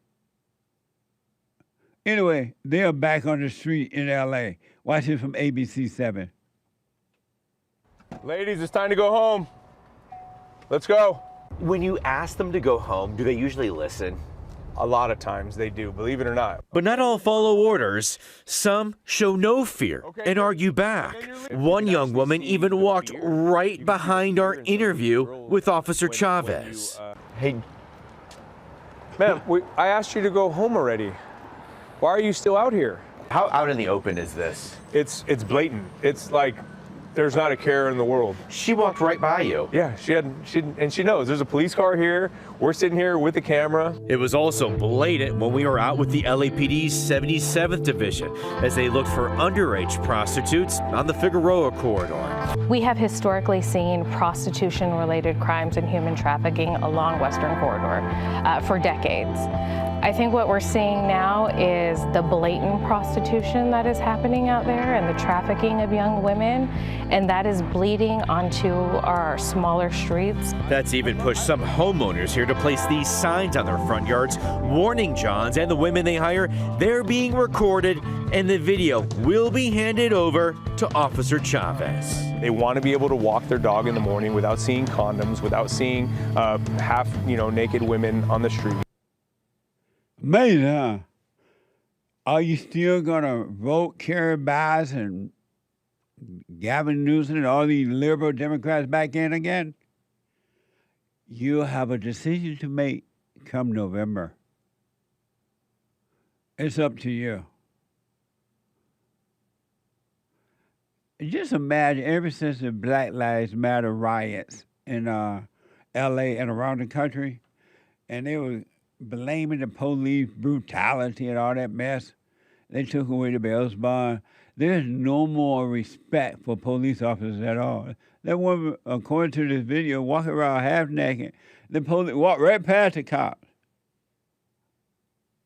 Like, what you gonna do? Are you gonna do anything about it? Stop me. They have lost all respect and fear of the police.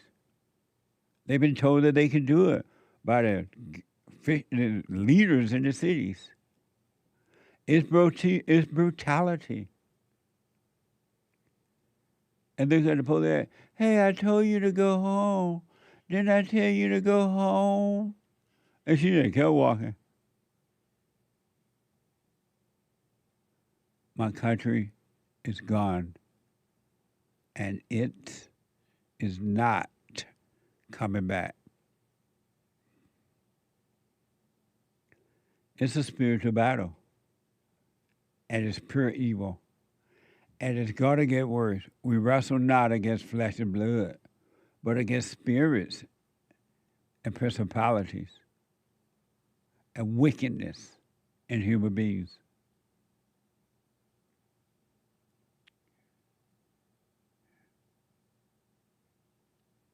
It looked like the gals, as Hake would say, the gals fear the pimps more than they do the cops.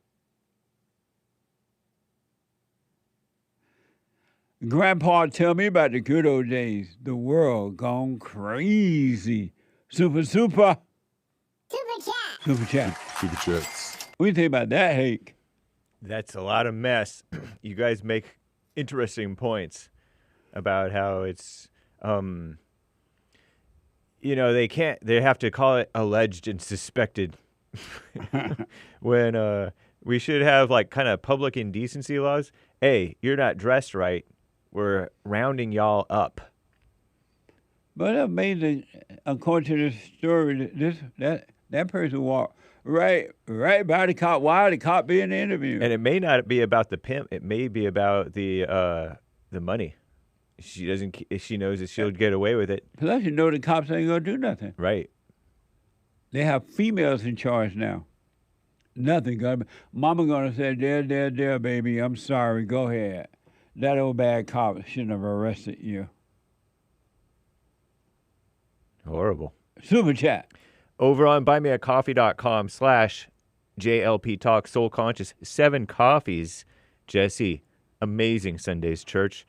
Would the fallen state still happen if we were close to our dads? The fallen state would not happen if your mother never traumatized you. and unless you were angry while she was pregnant with you, you were born innocent, one with God. Then she imposed her will either to mothering, angry, turning away from father, and you wake up by becoming angry. You wake up to the darkness, and you forget about who you were, and you take on a false identity. But if the mother had love and no hate, and his father as well, you'll be fine. Amazing, huh? That's why once you forgive, you can return back to the Father. Amazing. Thank you. Thank you, Soul Conscious Bree. K5 Coffees. Good morning, Jesse. Good morning. Hope you and the crew have a wonderful Monday. Thank you. Fellowship yesterday was so good, it made me want to slap my mama on Mother's Day. Laughing with tears.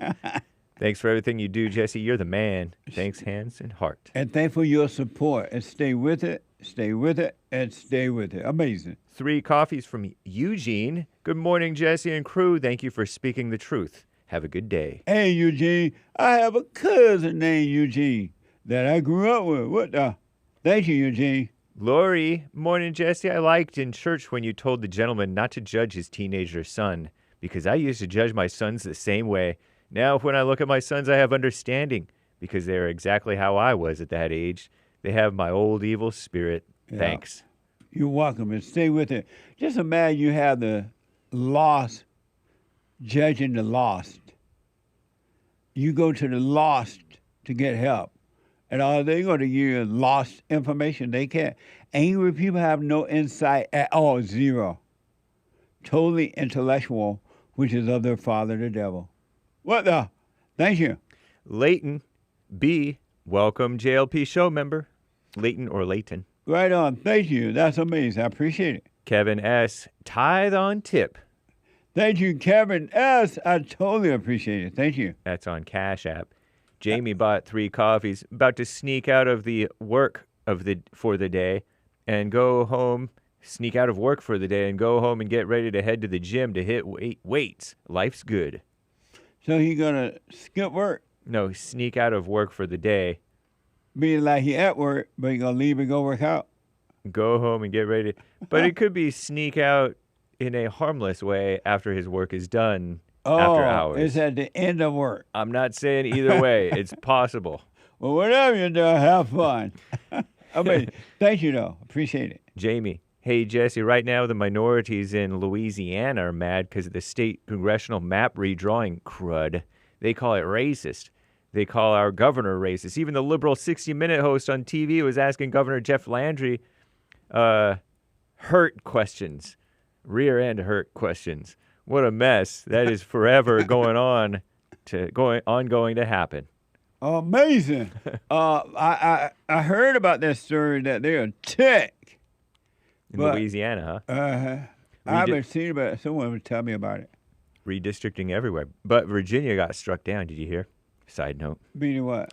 This Virginia State Supreme Court struck down the redistricting. You know that was a close ballot race. The people voted narrowly to redistrict. The liberals did. Right. And the Virginia State Supreme Court said, no, that's not constitutional. Right on. That's what I heard. That's the Hague news.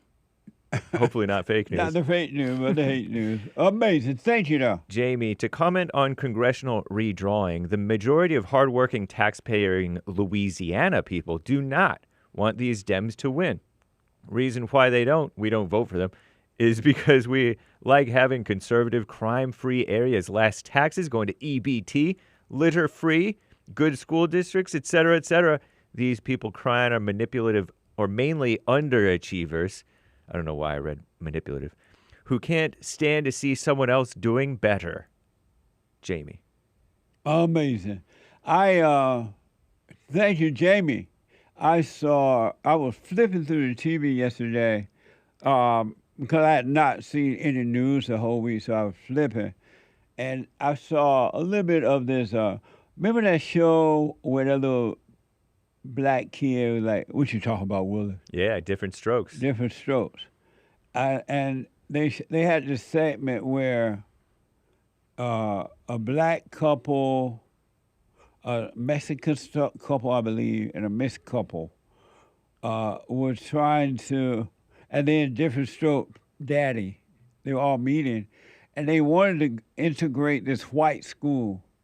They were sending their children to this white school, and the white people didn't want it because they didn't want the crime, they didn't want everything to come to it. And they had this meeting, and in that show, they were making white people look like they were racist and they were wrong for wanting to keep their school white and safe. And they finally set it up where they made the white protesters against these little people of color coming in feel all guilty and bad, and they gave in. It was horrible. I was like, why don't you just, in your own neighborhood, go to your own school and make it better? Why are you invading someone else's school that don't want you there? Why? Well, why don't you just say, okay, you don't want me at your house? You have a right not to let me in your house. I'll build my own house. But no, that kind of thinking is not there. It's so amazing. But thank you. I just thought about that. Was that the bus episode? Season 3, episode 12, aired in 1981. Arnold and Willis being forced to change schools due to a busing program. Maybe. I came in on the tail end because I was flipping through. They faced protesters flying vegetables, tomatoes, and eggs. Yeah. And anonymous threats of violence. Wow, activist episode. It's supposed to be a funny show. Right. That's what I thought. This is supposed to be funny. This ain't funny. What a mess. Wow. Forced integration. Yeah. And it's never worked, and it never will work. Him Diddy, you're actually never thinking, emoji, only listening, ear emoji. Right on. Amazing. Thank you. The great white Pope Vatican III, join in on my National Day of Fasting for America. Amazing. Thank you. Be slow to speak and quick to hear. Fast to bring Jesus' judgment on Pope Leo. I don't know what that means. JV, the Thank great. You. Stop the cap, Jerome. Jesse barely even reacts to people who disagree with him, says JV. Amazing. Thank you. Lalo says, according to mother, father left her when I was 3 years old, so I don't remember anything.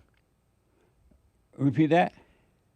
According to my mother, my father left her when I was 3 years old, so I don't remember anything. And who's that from? Lalo. That's very interesting. Thank you.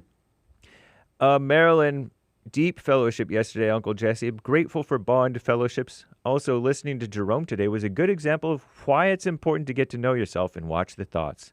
Humans so blind to the evil inside of them, and it's baffling. Almost funny at times, but I completely understand. Shrugging black gal. Right on. Very good point, too. Stay with it. Stay with it. Stay with it. Jamie with a biblical question response in 3 coffees. Have you ever been angry at your mother for the way she treated your father? No. When it came to parenting, they took each other's side and agreed with each other while I ended up not getting my way. Also, they had personal disagreements, obviously, from getting a divorce after 13 years. I will tell you this. When mother left the house, she didn't take one thing from that house. Left it all for us. They also remained mutual friends, no hard feelings. Amazing. Thank you for responding, and I'll put my 2 cents in on Sunday. Amazing. Charlotte, Gerome from New Jersey is such a weasel. He calls in pretending to be civil, but for the whole time he wants to argue and be combative. Stop being a weasel, you beta, says Charlotte. Probably typed it in that voice, too. Just kidding. Thank you, Charlotte. Yeah. I appreciate it. Good point. Amazing Sunday service, says Hannes. Thanks, Hans. It's as if God answers my questions every Sunday. About hobbies, I used to do a lot of them. Then over time, I do less and less. Right on. Now I like my calisthenics, read, write a little. I notice whatever you do, there shouldn't be any emotions or expectations or feelings about your hobbies. Hobbies are just another form of escape. Really, it's just another form. But thank you. I got to stop there. We'll read the rest later, y'all. I appreciate that. I want to know your thoughts on this. What are your thoughts on this, mother? This is from X. A man goes up to a food truck and steals from the tip jar, thinking the owner isn't looking. Sometime later, the mother shows up, and here's what happened, according to X. Watch this.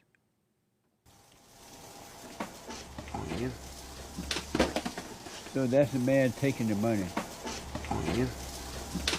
According to the story. Hi, ma'am. How are you? How many you want? A little while ago, Hold on. Hold the music. Sorry, ma'am. a little while ago, a young man came to your stand and took Oh, money yeah, out of yeah. the tip jar. I'm his mother. Oh, How much did he take from you? like something I couldn't pay attention. Like What do 20 you, to. what do you think he took from you? I see the first. I couldn't see the second is How much do you think he took from you? about $30. I think. But you don't need to pay. No, I'm going to pay it. Because my son wasn't raised like that. Why he is doing that? I don't want to ask, but No. Listen to me. My son wasn't raised like that. My son drinks, and when he drinks, he does stupid stuff. I want to pay you back because you don't deserve to be stolen from. You're here to do a service. I appreciate it. He took it from your tip jar. $30 go back to your tip jar. God bless you. I'm sorry, ma'am. It's okay. I put him. I'm sorry. I put my son in treatment. I pray he stay and get some help. But I want you to be okay. Can I come and hug? Of course. Yes. Of course. Yeah. Come here. Of course. Come here, guys. Look. Yeah.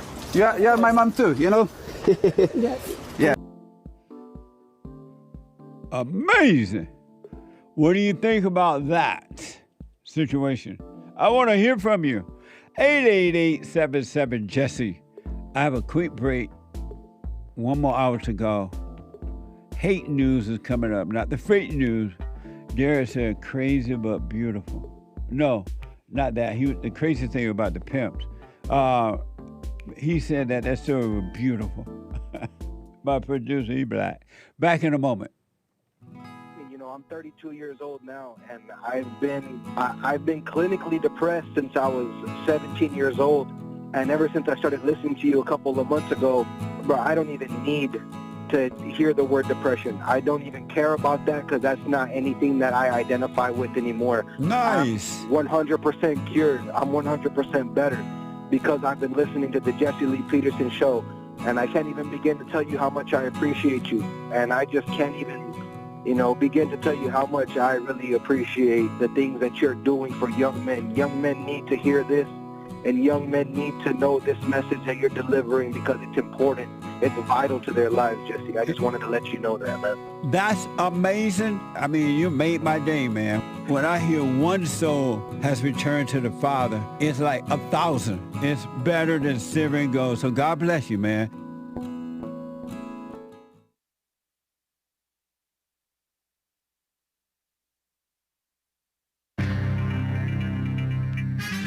A whole lot of mess going on in this here old world. Am I right or am I right? I'm right. As I was telling you, Bibi Netanyahu wants Israel to draw down to zero the American financial support. On Saturday, Bibi was telling CBS News' 60 Minutes TV show that he plans to phase out U.S. military financial support over the next decade, stating, quote, I want to draw down to zero the American financial support, unquote, currently worth $3.8 billion annually. Congressional opposition to Israeli military aid has intensified. Representative Alexandria Ocasio-Cortez, AOC Sandy Cortez, vowed last month to oppose all funding, all public sentiment, as public sentiment shifted dramatically following the Gaza war outbreak in October 2023. After October 7th, Israel defended themselves very harshly against the Hamas people and maybe some others. Israel currently receives $3.8 billion annually under a $38 billion U.S. commitment through 2028, and now facing heightened political scrutiny. A March Pew survey found 60% of U.S. adults hold an unfavorable view of Israel, up nearly 20 points in 4 years. So-called Americans, right? Netanyahu attributed declining American support to what he claimed foreign countries have basically manipulated on social media, stating this correlates almost 100% with reduced backing, though he opposes censorship. He said President Donald Trump's reaction was notably surprised. interesting mess going on in this here world. By the way, Israel built a secret base in Iraq during the Iran war, according to Ground News and Wall Street Journal. Israel established a covert military outpost in Iraq's western desert near the Saudi border shortly before the late February American and Israel strikes on Iran. They were housing special forces and search and rescue teams. Iraqi troops investigated after a shepherd reported unusual activity in early March. Israeli aircraft struck them, killing one soldier and preventing discovery of the site. Wow. The revelation exposes Israelis' operational reach more than 1,600 kilometers from its territory and raising serious sovereignty concerns with Iraq, which has lodged a UN complaint. What a mess, huh?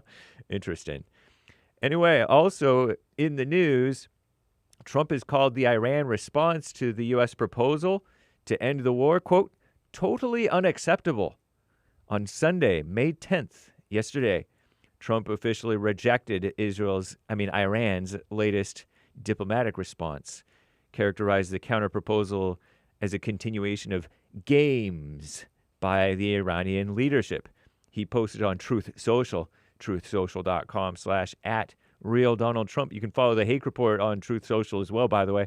The president dismissed the formal reply from Tehran as totally unacceptable, asserting the Iranian government has spent decades using delay tactics and would be laughing no longer at the United States, because they've been laughing at us for 47 years. The Iranian counteroffer, delivered via Pakistani mediators, sought to pivot negotiations toward a comprehensive end to the war on all regional fronts, including the conflict between Israel and Hezbollah in Lebanon, demanding the immediate lifting of U.S. economic sanctions. The U.S. proposal reportedly included ending the conflict, reopening the Strait of Hormuz. This is the U.S. proposal, mind you, and scaling back Iran's nuclear program. I keep saying Israel instead of Iran. Trump accused Tehran of playing games with Washington for decades. Iran's continued restricting traffic, not redistricting. That's Democrats. Iran is restricting traffic through the Strait of Hormuz as the U.S. military says they've blockaded Iranian ports and struck Iranian oil tankers. Tehran warning of retaliation and pledging to protect uranium facilities. And by the way, I heard that Iran still has 400 small attack boats in their navy. What a mess. I'm James Hake. Now back to the Jesse Lee Peterson Show. Last hour. I'm James Hake.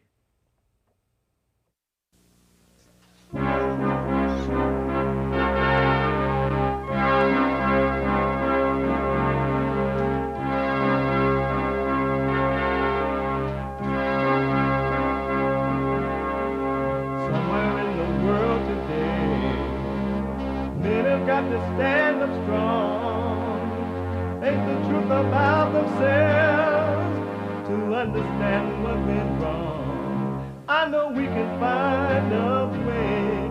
I know we can find a way. I know we can find a way to stand up, stand up.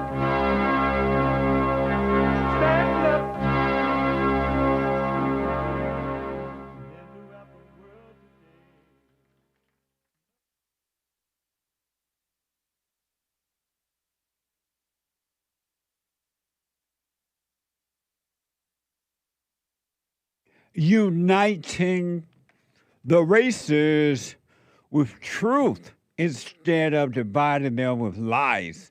We're also rebuilding the family by rebuilding the man. I am Jesse Lee Peterson. Good morning. Hi, y'all. You can get involved by calling 888-7753-773, 888-77-JESSE. And my brand new biblical question. Have you ever been angry at your mother for the way she treated your father? Have you ever been angry at your mother for the way she treated your father? Amazing question. We have every way that you can watch and support the show listed on JesseLeePeterson.com. JesseLeePeterson.com/show. JesseLeePeterson.com/show. And if you're running around and you just got, because we're on different time zones, so you got to go to work or you got to go to work out or whatever, you would love to watch the show, but you got to run. You can podcast and listen on your phone.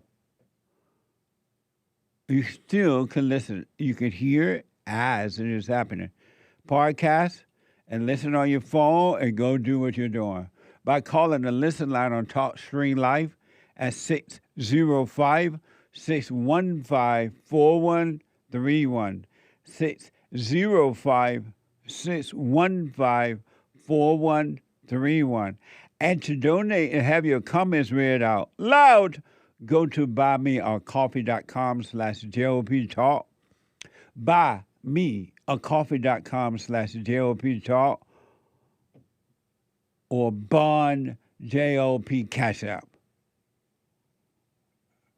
Bond JLP Cash App. It's Monday.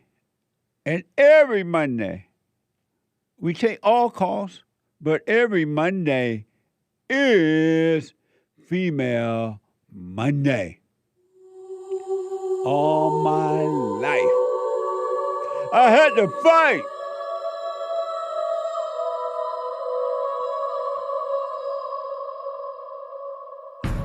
I like to make men uncomfortable. All my life I had to fight. Let women take over. Some of us believe that women are getting paid less than men. I proudly say I'm a feminist. Thank you. Deep in their soul, they want to be home with those babies.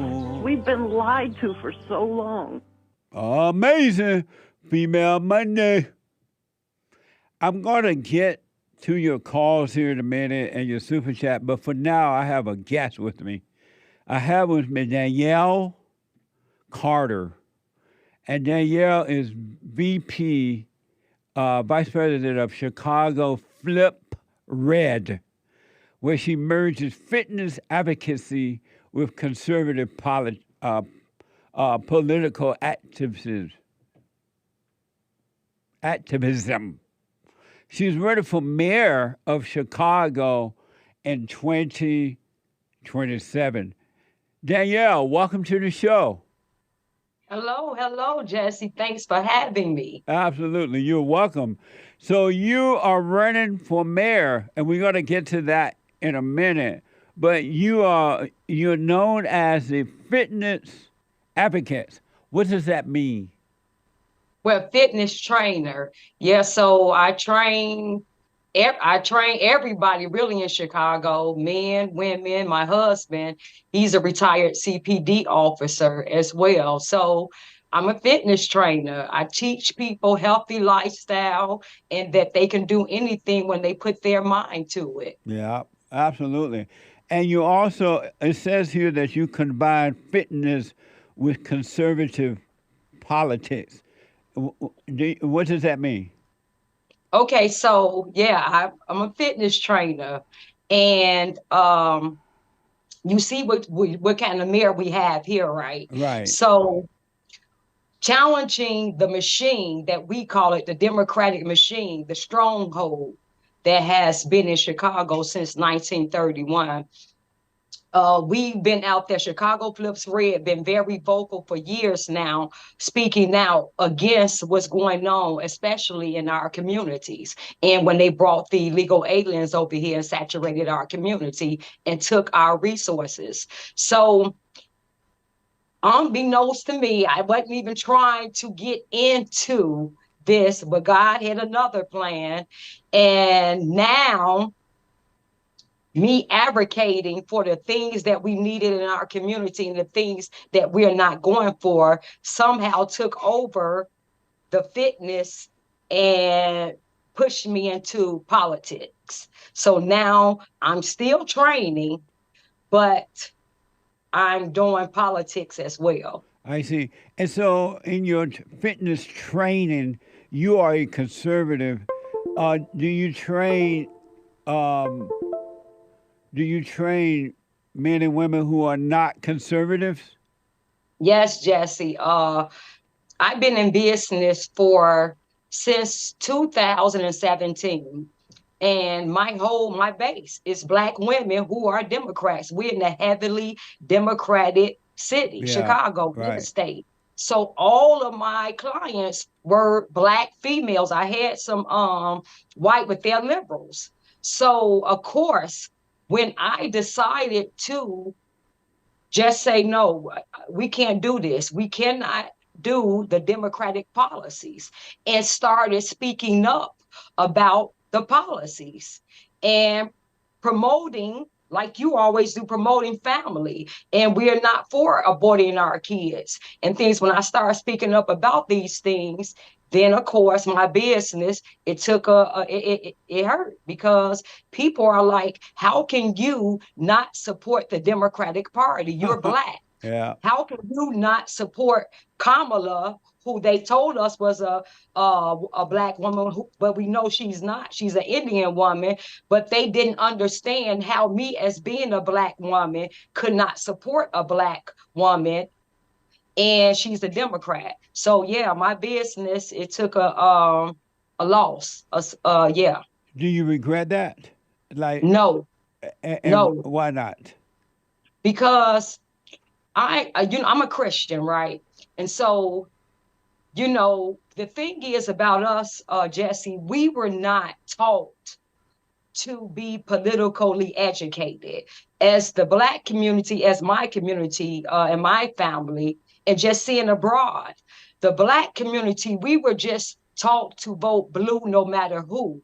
And we was never educated on policies, looking at the policies, because most of us grew up as, religious. We had religion. It's the forefront. My grandmother, everybody, the forefront of the family. So how can we, if we believe in Jesus and all those things, how can we align ourselves with policies that's anti-God, that goes against the very belief and what we believe in? So when I started doing a deep dive into policies, because I was not for trans being taught in my school, in the elementary schools. I was not abortion being a forefront of policies. I'm not with any of those things. So when I did a deep dive into policies, I could not believe that. I was actually voting against my own belief and interest. Yeah. So when I started looking at this, I said, no, I can't do this. I can't keep aligning myself with this.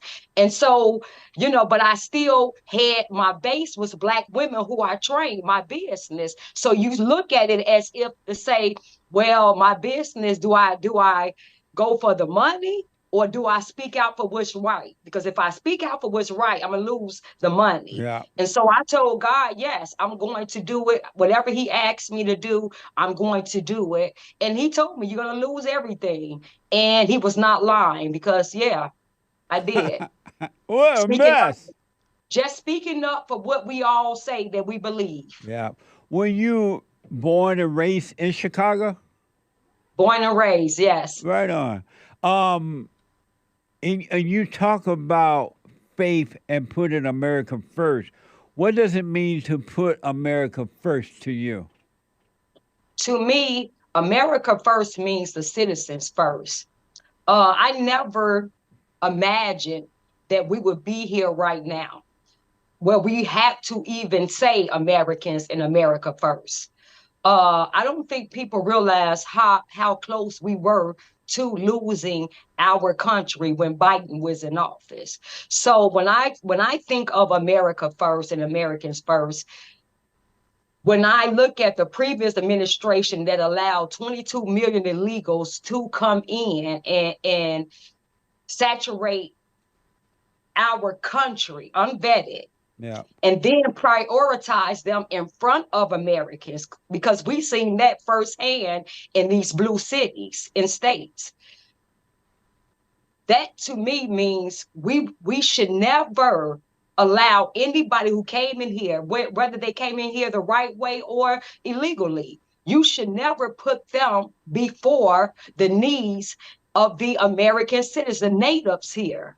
And to me, for any government or elected official to take care of people, especially when they come in here illegally, over the natives, that's a travesty. That's treason. Yeah. So when I think about America and Americans first, we're going to prioritize the needs of Americans and let that be the forefront, because this is our country. We pay into this system, and we pay into this system to get the things we need, not to go told to be standing in the back while you put everybody in front of Americans. You know, I understand, but I'm surprised at the fact that most black people don't understand that to allow illegal aliens to come in, and these Democrats are just doing it for the vote. Even the right-o Republicans do it for the vote, but allow them to come in. I don't know how all black people are not against that, because they're being put on the back burner when the illegal come in. They get free everything, furs and everything. Why do you think most black people are not against that, the illegal coming in? Indoctrination. Right now in CTU, they have the kids going out and protesting, talking about abolish ICE, and Trump is a dictator. So it's indoctrination. We've been indoctrinated in CPS. We are being indoctrinated. That's why we don't understand. That's why we don't associate policies and what we believe, because it's indoctrination. And we are seeing it firsthand in CTU and CPS. So I believe it's indoctrination, because when they brought the illegal aliens here in Chicago, 70,000 of them, and they put majority of them in the Black communities, they took our resources. So things that we've been asking for in our community, they told us they didn't have it. But we saw them come up with billions of dollars and put illegal aliens, getting them free food, free housing, free education, free clothes, free everything. They are driving around in nice cars. They are getting brick and mortar businesses. We saw this in our faces. They took the little resources we had in our community, far as functional field houses where seniors would go, and those were some of the places that kids would, go to just to get off the streets. They took those and placed illegals in, housed them until they got them some apartments and houses. So we saw them do that. And at first, the Black community in Chicago, they were outraged, coming out, speaking out against this. And then somehow, magically, when Trump got in office, that went away.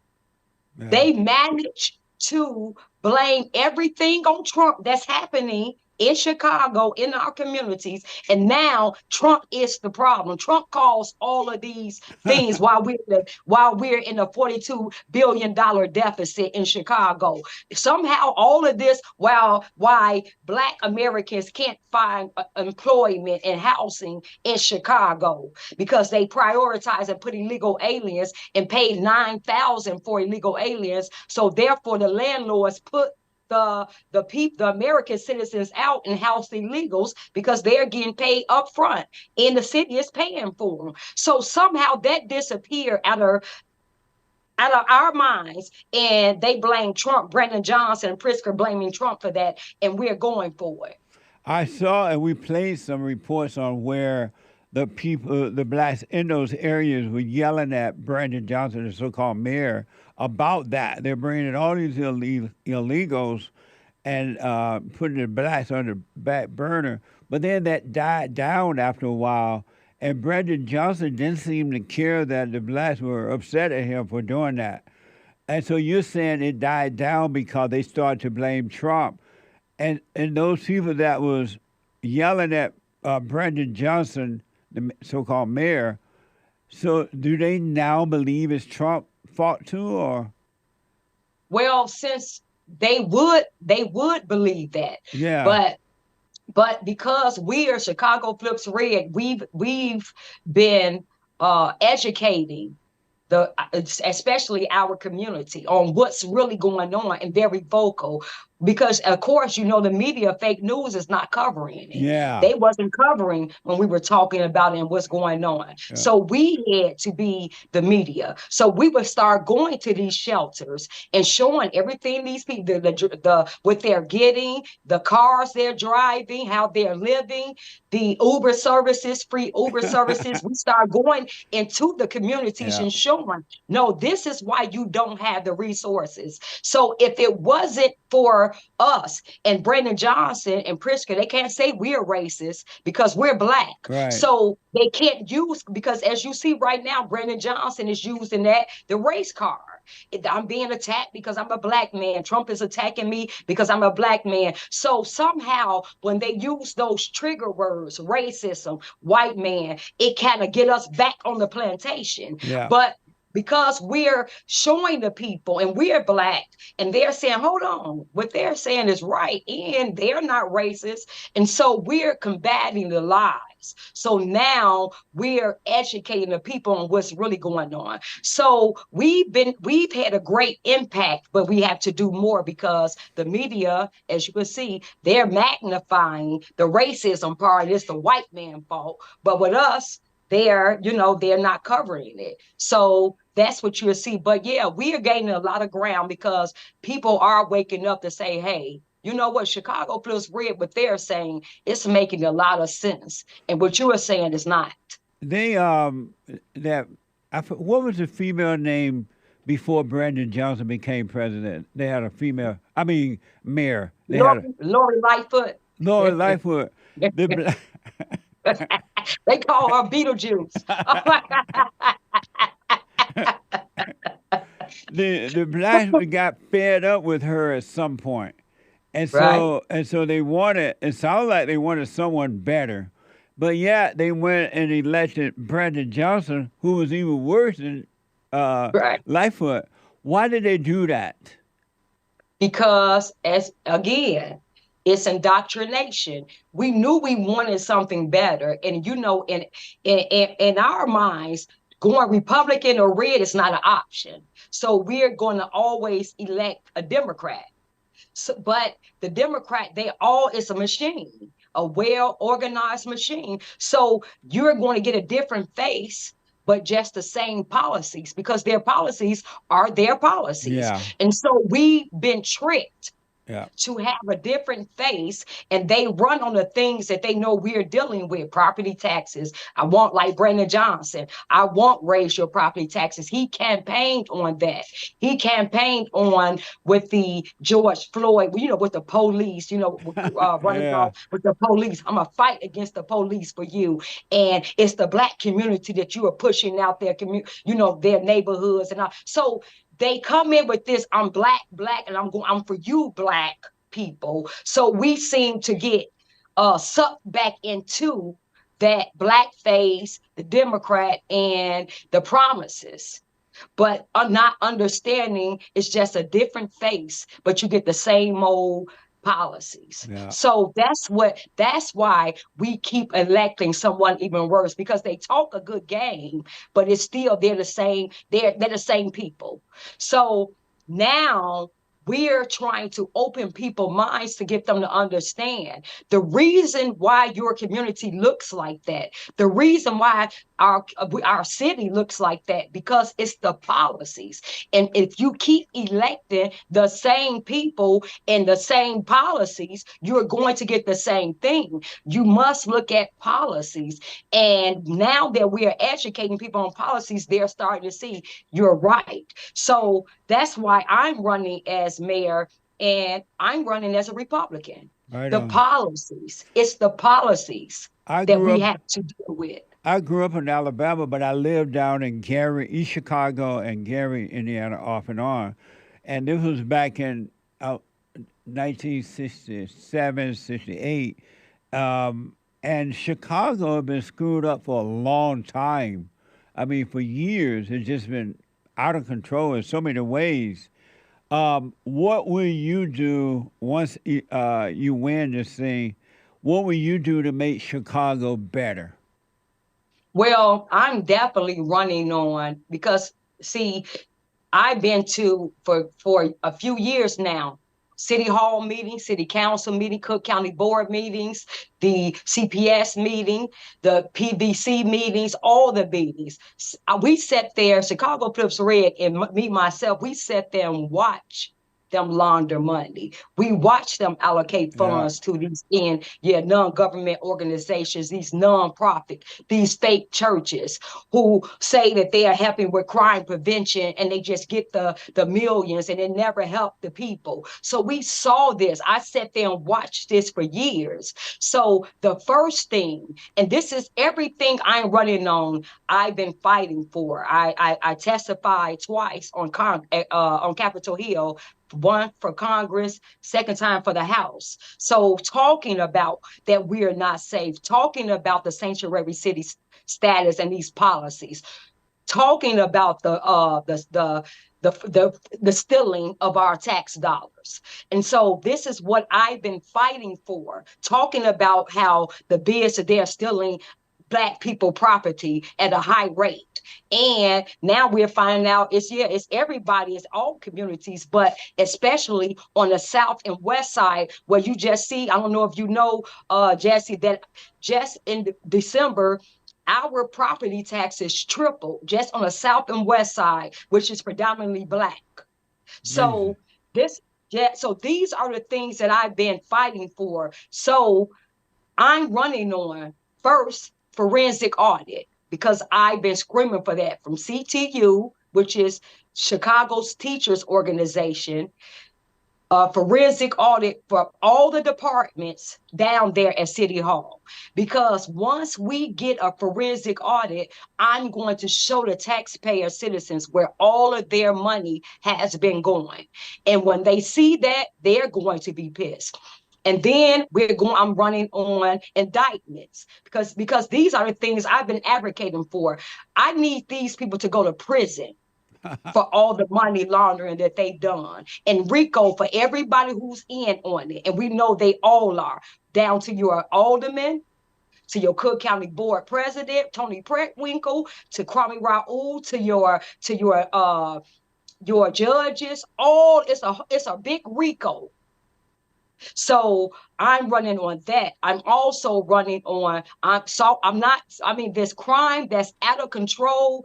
Jesse, I've been telling people, Brandon Johnson's going around, crime is down. We're 30% down. Where? Yeah. Crime is not down.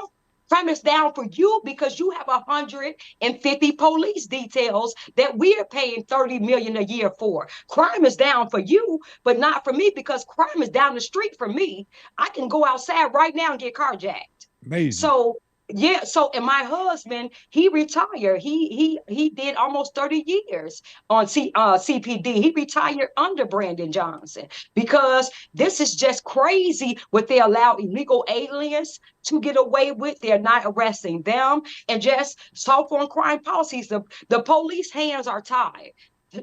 That's why you see them twerking on top of police cars right now. They're doing the teen takeovers. They're standing in front of the police, and while they're doing willies and all type of things in the street. So I'm not playing those games. Tough on crime. These people, I'm definitely going to give them opportunities to youth, because I understand we don't have anything in our communities. They took everything, but you're going to prison. You're not going to come in, just go around shooting people, shooting young, innocent, older citizens, young citizens. You're not just going to just go shooting in the crowd and think you're just going to walk away and not be accountable for that. No, you're going to prison. Why do you think? I'm sorry. Go ahead. Make the point. Yeah. So crime out of control, teen takeovers out of control. So no, I'm tough on crime, definitely. But what you were saying? Why do you think that people like Lightfoot and Brandon Johnson and other so-called Black leaders in that area, why is it they do not care that I know they're Democrats and I understand the money thing, but why don't they care that black people are killing black people, killing the elderlies and others in their own community? Why don't they care about that? Even as just as a black person, why don't they care? Because they're sold out to the agenda. They're sold out to who's paying them, your lobbyists, your the billionaires who run them. Who they call the white man, they're sold out to them. So they're sold out to the machine, we call it. So if you notice, their main agenda, Democrats right now, is trans and illegal aliens. Right. That's everything they're fighting for. Policies. They have no policies for us in Americans, but every policies they're pushing for is to protect illegal aliens from getting deported by Trump. So that's the agenda, and they cannot go against that agenda. So, and when it comes down to locally, see the money, oppression, poverty, crime for us, that's big money. They get big money. The more poverty they have, that's more money from the federal government.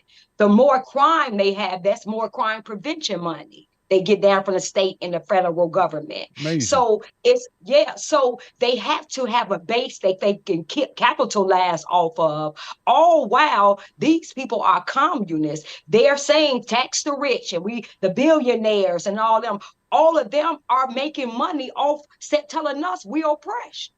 Brandon Johnson came in. Most of those Democrats, came in broke. They're leaving with Brandon Johnson is going to be worth $5 million and more when he leave office. These people say that they are for taxing the rich and they want to bring in socialism and communism, but they're the only ones getting rich off us. They're capitalizing off us. These people don't have jobs. I understand the brainwashing with the white people. They blame white people for everything, especially conservative whites and all that. And I understand that brainwashing that takes place, but what's wrong with the black voters as individuals? That they voted for Lightfoot, they voted for other blacks, and they still, Brandon Johnson, why don't, and when I come back, I want you to respond to this. I'll let you respond to this. I want to know, why don't they see, like, you know what, I keep voting for these black people, nothing is getting better. And why don't they see that for themselves? I understand the brainwashing, but what else is preventing them from seeing that? Let me take a quick break. I'll be back in a moment. The treasure chest is now open on Stretch Off. Stretch Off is now available on pills.net. Thank you, Derek. I'll be back in a moment, folks.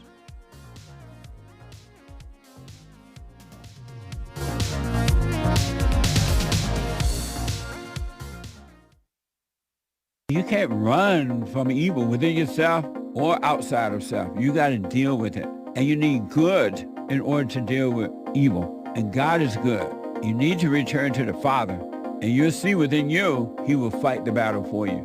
And he will fight it without, because he will show you how to deal with it. And you will have no fear. Love God with all your heart, all your soul, all your might, along with nothing else. Nothing else means yourself, your children, your wife, your things, your ego, your reputation, and all that. You can't care about any of that. The children of anger will use it to control you. But if you love God, he will renew your mind, and none of those things will be before him. And so when they go after you, oh, well, you may take my body, you may take my things, but you're not going to take my soul.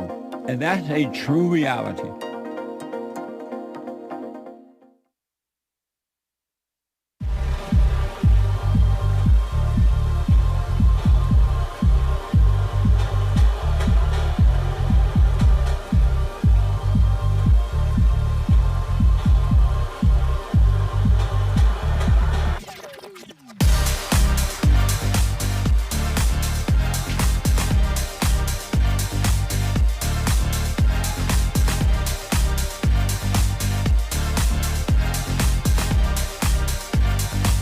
Okay, welcome back. 888-7753-773, 888-77. Jesse, I'm talking to Danielle Carter, and she is the VP of Chicago Flip Red. And she's running for mayor of Chicago come 2027, and she is a conservative. What the? Very, very interesting. Danielle, before we went to break, I understand, and I used to be a Democrat too. Well, I signed up as a Democrat once I moved to LA as 18, when I was 18. But eventually I started thinking for myself, and I looked at the platform of the Democratic Party, and I realized they didn't care anything about the blacks. It was just nothing. And then I read the platform of the Republican Party, and they were about God, country, individuality, and freedom. And so I became a conservative Republican.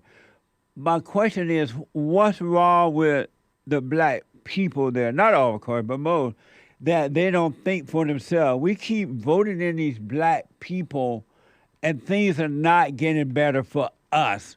What is stopping them from pulling away and thinking for themselves? Because first, when we talk to people in the community, the first thing they say is, this is just the way it goes. They don't even think that they vote matter. They say, why am I voting? It don't matter anyway. So they already defeated just not even voting because they just feel like this is just, they accepted this. This is their normal. Also, we've been so indoctrinated. I got to go back to that because even thinking about another option is not an option for us.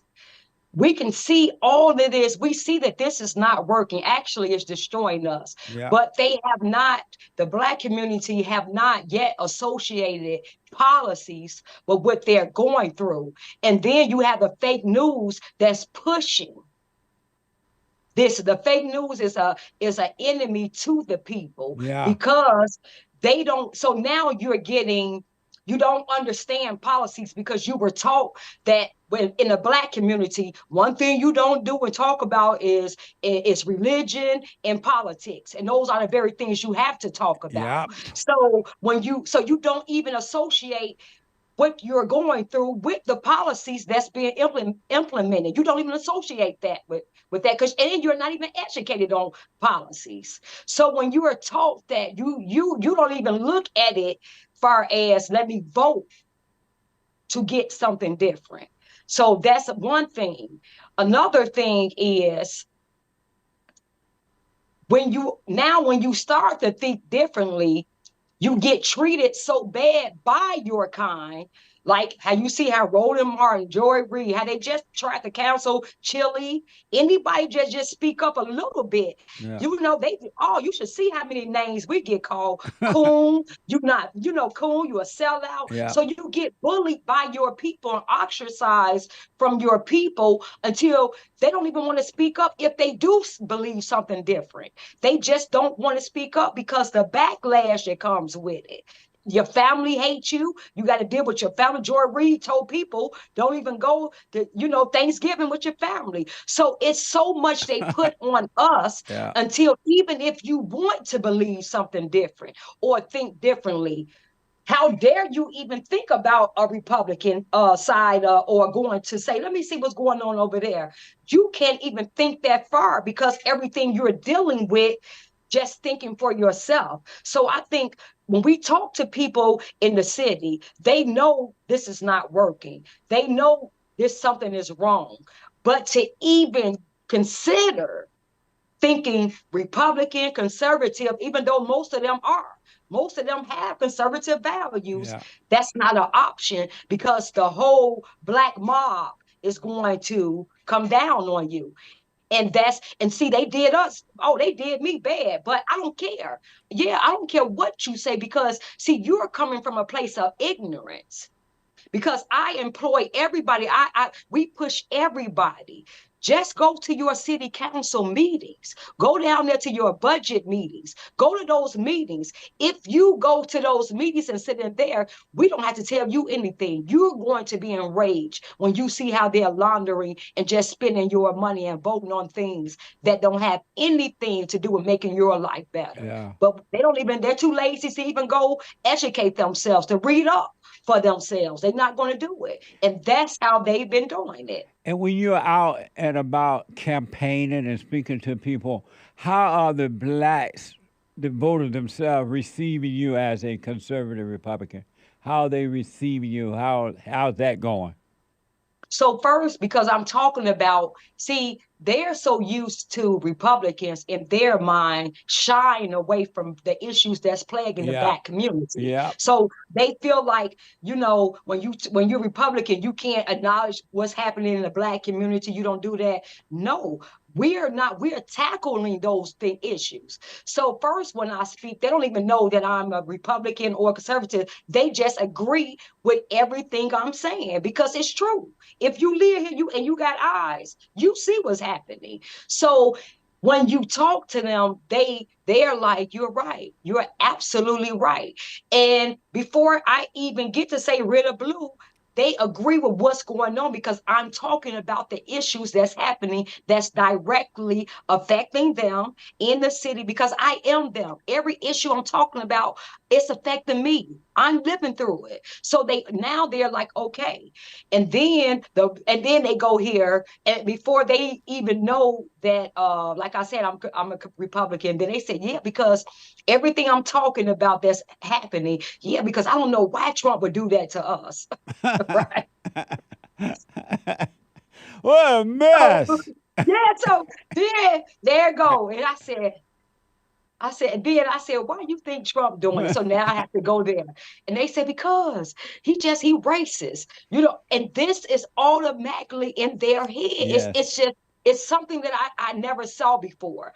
And I have to remind them, do you all remember, because at Operation Push, my mama used to volunteer there back in the 80s and stuff. I said, do you all remember, especially the elderly citizens, Jesse Jackson praised him in our community. We loved him. My mother loved him. Yeah. He did everything for the Black community. When we used to go to Operation Push as a little kid, everybody loved Trump. Yeah. When did he become racist? So when I talked, they said, yeah. So now I have to go through that to even get them to understand. So they agree with everything I'm talking about, all the policies that I'm talking about, what's happening, the forensic audit, the fraud, the abuse. They agree with all of that. The soft on crime policies, the business that's leaking, because a big thing now was with the property taxes that tripled that we had to deal with. And now it was a Walgreens. The Walgreens are leaving. They're leaving the community. And the senior citizens, they're talking about the pharmacy, their medicine. But Walgreens is saying, hey, theft, crime, who's going to keep it? I mean, you all let people just do a smash and grab and they get right back out. Yeah. The illegals came here and they were stealing everything that wasn't moving. I mean, it's locked down. So you all allow high crime, you all assault crime, you let them repeat offenders get right back out. And then you expect businesses to stay here, you triple the taxes, then you want to come back and incorporate a head tax on a corporate head tax on the businesses, and then you wondering why they leaving, and then you mad at them talking about tax the rich, and they're the enemy, making it hostile for business. Who you think gonna stay here? Amazing. So you have to just deprogram and educate the people. And so when I talk to them, they're like, you know what? And they say, I love you because, I'm them. I'm from the South Side of Chicago. I'm not a politician. I grew up right around when you grew up. They took my building through and just criminal high property taxes. And then when you go try to get help to the city or the county, don't nobody know what's happening. They blaming the state blaming the city. And then by the time that come around, here come another high property tax bill. And then you lose your property because you can't pay this. And then your credit score drop, but you can't get an apartment because they're looking at your credit score. So I'm you. Amazing. So they're like, wow. So when they see that you're relatable and that you're coming from a perspective of who they are, then they like, okay. So yeah, it's some work to do, Jesse. You're but right. we've been doing this for like years. So we're seeing the fruits of our labor. You mentioned the Walgreens situation there. We played the soundbite of that situation where Walgreens announced on the South Side they were leaving. And we showed these people, I think one of the guys was so-called community leader or something there. They were Alderman. yeah, and they were holding this press conference instead of saying to Walgreens, you know what, Mr. Walgreens, we understand. You're right. Crime is out of control. They are stealing from your business. Your life's at risk. We're sorry. Don't leave. We're going to work with you to stop the crime. We're going to tell the people. We're going to fight to bring back the police. They're like blaming Walgreens for looking out for themselves. And I'm like, in the good old days, black people would have been saying, you know what, Walgreens is right. We need to do something about our people doing these crimes, committing the crime. But they didn't apologize at all. They were calling Walgreens a name for leaving. That was Alderman William. We call him Alderman R&B singer, pastor William Hall. So you want to be a singer. You try to be a celebrity. You're not thinking about William Hall. Everything that's happening in that community, we've been down there. You voted for everything, the soft on crime policies, all the money that was allocated to the legal aliens. Brendan Johnson, yes, your homeboy. Everything that's happening, you voted for. So and now you're out there talking about it should be a crime. We need to charge Walgreens with a corporate crime. Right. No, I'm like, what the? You need to be in prison. The crime is that you, Brendan Johnson, we call the disgrace 50 alderman, that you all are still in office. Yeah. That's the crime. You voted for all this, but you have the nerve to get up there and blame Walgreens and the citizens, we're telling you, we're not even safe going to parks. They're getting shot up. Yeah. We can't even be outside. You can't even go to a funeral. You get shot at a funeral.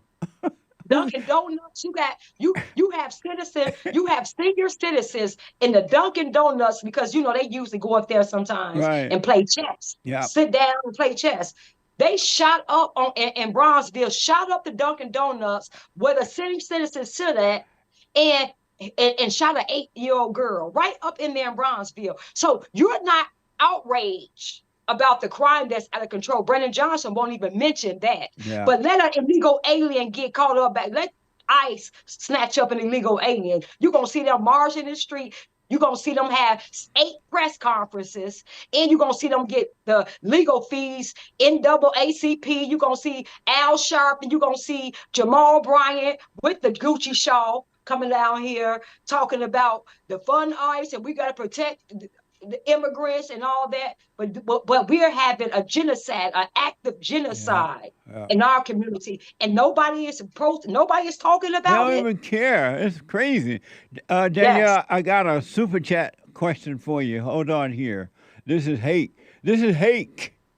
Can she see Hake? Probably, if he adds me in there. Hey. Danielle, meet Hake. Hake is how are you? He's Fine. One of the hosts up here. His show is called the Hake Report. And it comes on right after my show. We have a super chat question for you. Yeah, Mike Young gave a super chat asking, hey, guest, Danielle Carter, 2 questions. What's your thoughts on the war in Iran? And 2, what's your thoughts on the attack upon white people? Definitely the war in Iran. I think Trump, I voted for Trump. So I trust him and what he's doing. And because I know everything he's doing, America and American and protecting the homeland, which is your number one oath of duty whenever you sworn in any office.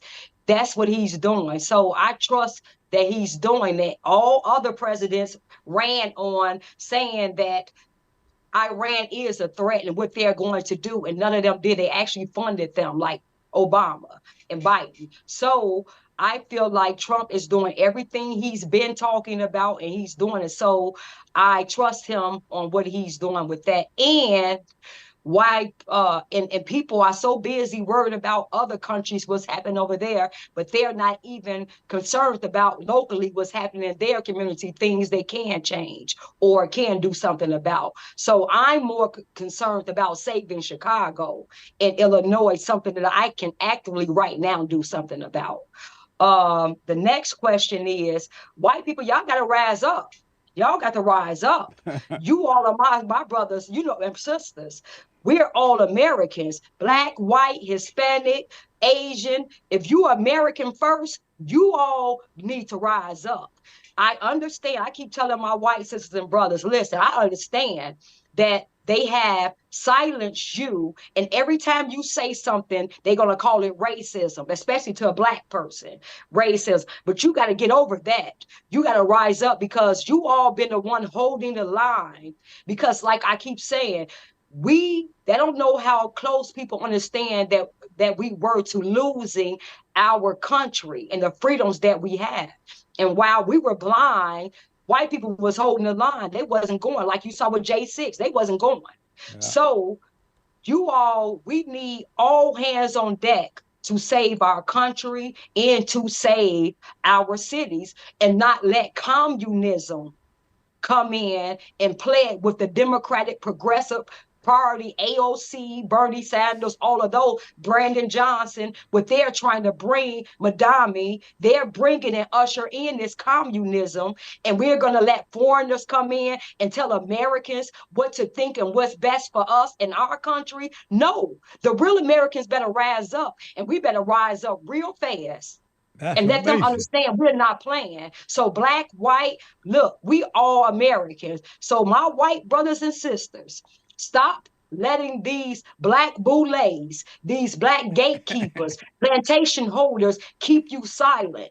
Rise up and speak and say what's right. And don't care because they calling us names. I don't care. Call me anything. You can call me anything. Just don't call me a Democrat. That's amazing. So because of time, I want to ask this question, then I want you to tell the people how they can help you. In today's American, people are so angry and vicious and nasty, and 3 attempts, according to a report, has been made on Donald Trump, the great white hope's life. When you sat down with your husband and told him you guys talked about you running for mayor of Chicago, what did he say? He said, because like I said, since 2019, it's all been policies for me, because when they tried to make him get the COVID shot, and you know, he's a CPD officer, he was an officer, and then they threatened his livelihood. So you're going to take all these years he done dedicated and risk his life for this city, and because he won't get a COVID shot, you're going to take his livelihood, his pension and everything. So when that happened, he was like, you know, this is our constitutional right. Yeah. So ever since that happened, I've been just looking at policies and things like that. And by him being a CPD officer, he saw what the policies, because the things they did to try to help the crime that was working, somehow they just didn't never fund those programs, and they actually took those the money for those programs in CPD that was actually helping. And so he said the last straw when they allowed the illegal aliens to come in and sleep into the police stations. And they were outside the police station drinking, doing drugs, prostituting, cutting hairs, selling food. They were allowed to do things that he saw, that he knew if it was an American citizen, they would be locked up. So he said, you know, when he started looking at all of that, he didn't associate policies. So when I started educating him on policy, I said, well, you know this because Democratic policies, and I show him, then he started saying, wow. After that, he said, okay, I'm Republican. And he loved Trump.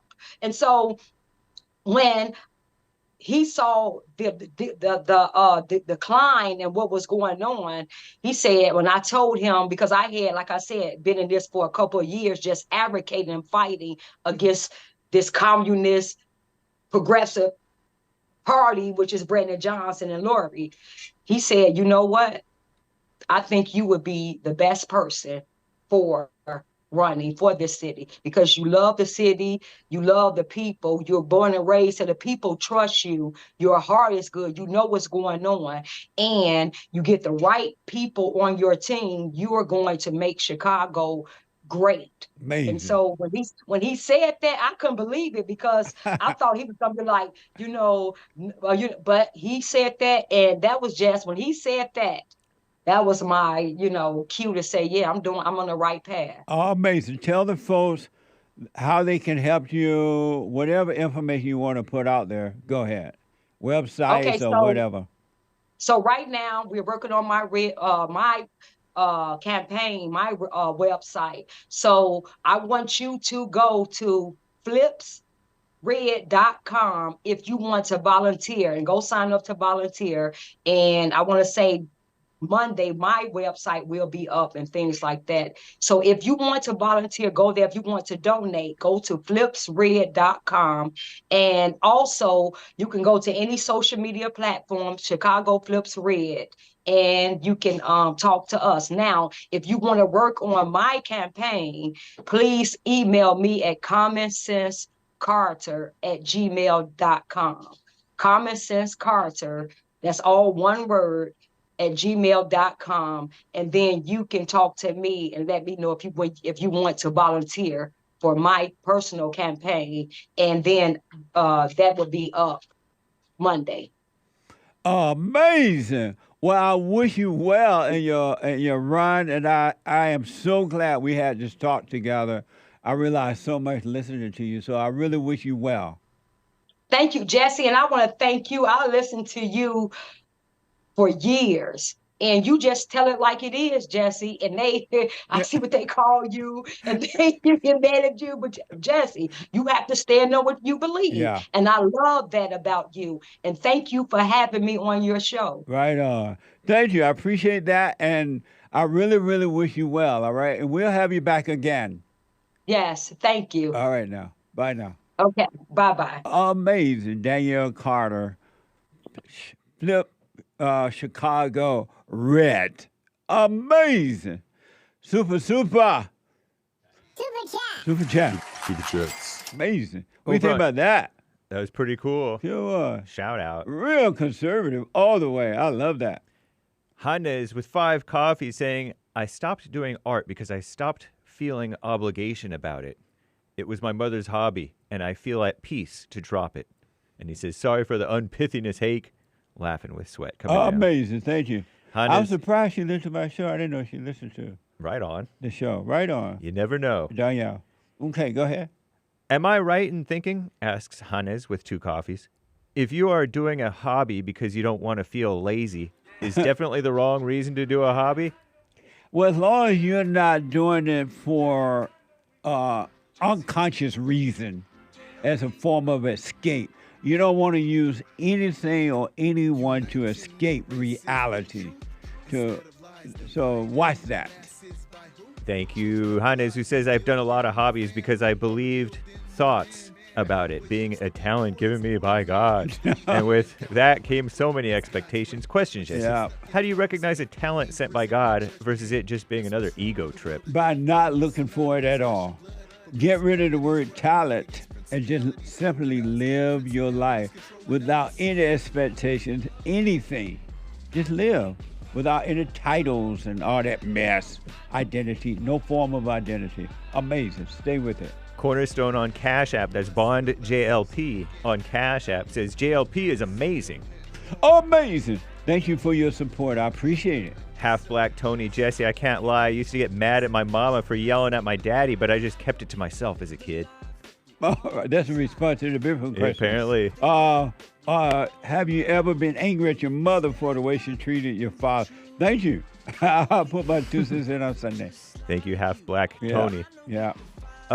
Jamie, no such thing as free needles, especially if coming from the government. Money spent well. Scrunch face laughing. That's a good point. We're buying those needles. What the? Amazing. Lori says no to the biblical question about you ever been angry at your mother for the way she treated your father. Hey. I was taught my mother was the victim, my father was the villain. I hated him just like my mother hated him. Thanks, Jesse. Right on. Thank you for responding. I put my 2 cents in on Sunday. Nikki313BQ, yes, I did get mad at my mother treating my father that way. Because I took my dad's side, my mom never liked me. I'm grateful she never pretended to love me. It showed me how wicked a human heart could be. Hashtag count it all joy. Quite hard. Right on. Thank you for responding to the biblical question. 2 cents in on Sunday from me. Thank you. New York Chill Boy, 5 coffees. Jesse, I heard you play the piano. I heard you say you play the piano. I would love to hear you tickle those ivories. I'm not there yet. I would love to learn. I've been saying that forever. So I will love to learn, and hopefully I get there one day. We'll see. That'd be amazing. Can you try to make it happen? Thanks to you and your great team for all you do. I'll no promises, but I'll work on it. I've been so busy. Amazing. Thank you. And Nikki313 with 15 coffees, and I really appreciate what you said about hobbies in church. Thank you. Forget about the hobby thing. It's just another form of escaping. Thank you. Shower here, however you say it. Welcome, JLP show member. Right on. Thank you, Shower Hill. The Dead Shower End. Here? Something like that. I'm probably butchering it. My bad. Okay. The Dead End, 3 coffees. Jerome seems to like complaining and nagging about stuff. If he nags a lot, does that make him a nagger? Not a nigger rah-rah, though. Whoa. And he bought a Thank coffee. you. I like talking to Jerome, though. I really do. Nice. Yeah. Amazing. Thank you. When you stand with truth and righteousness, persecution will naturally follow. That's how one can distinguish between right and wrong. Persecution doesn't mean standing with evil. It only counts when you stand with the truth. Right on. Thank you. Amazing. We'll have to read the rest of these later, y'all. Amazing. Wow, we are out of time. I enjoyed talking today. I didn't know we were going to go that long, but to the caller, call me back tomorrow.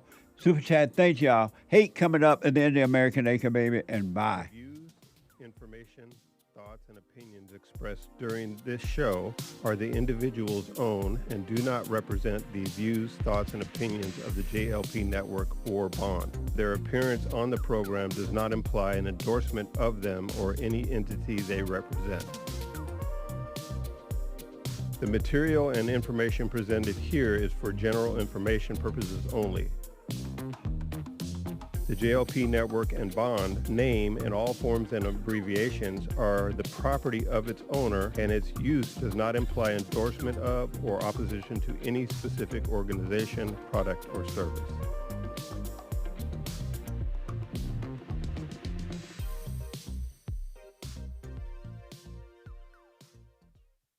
Hey, listen, before I ask my question, I want to thank you so much. The silent prayer, I'm 50 years old. At home, we have a 16-year-old, 14-year-old, and a 10-year-old. And I got to tell you, introducing the silent prayer to my family, instead of just sitting down and saying the same old prayer over and over again before we eat our meal, to just be silent, bringing all thoughts into captivity. Brother, that has been such a huge, huge blessing in our lives. I just want to encourage anyone to try that out. It's amazing to look around after we've done our silent prayer before we eat, to see the excitement in my kids' faces, like, oh yeah, Dad, I had a bunch today. Or the other one will be like, yeah, I had a couple things that I've been thinking about. It really takes root, Jesse, and so I want to thank you so much, and ever since then, it's been absolutely amazing. So thank you so much. You're welcome, Tony. Stay with it, stay with it, stay with it. You're going to know God and his love. It's going to be amazing.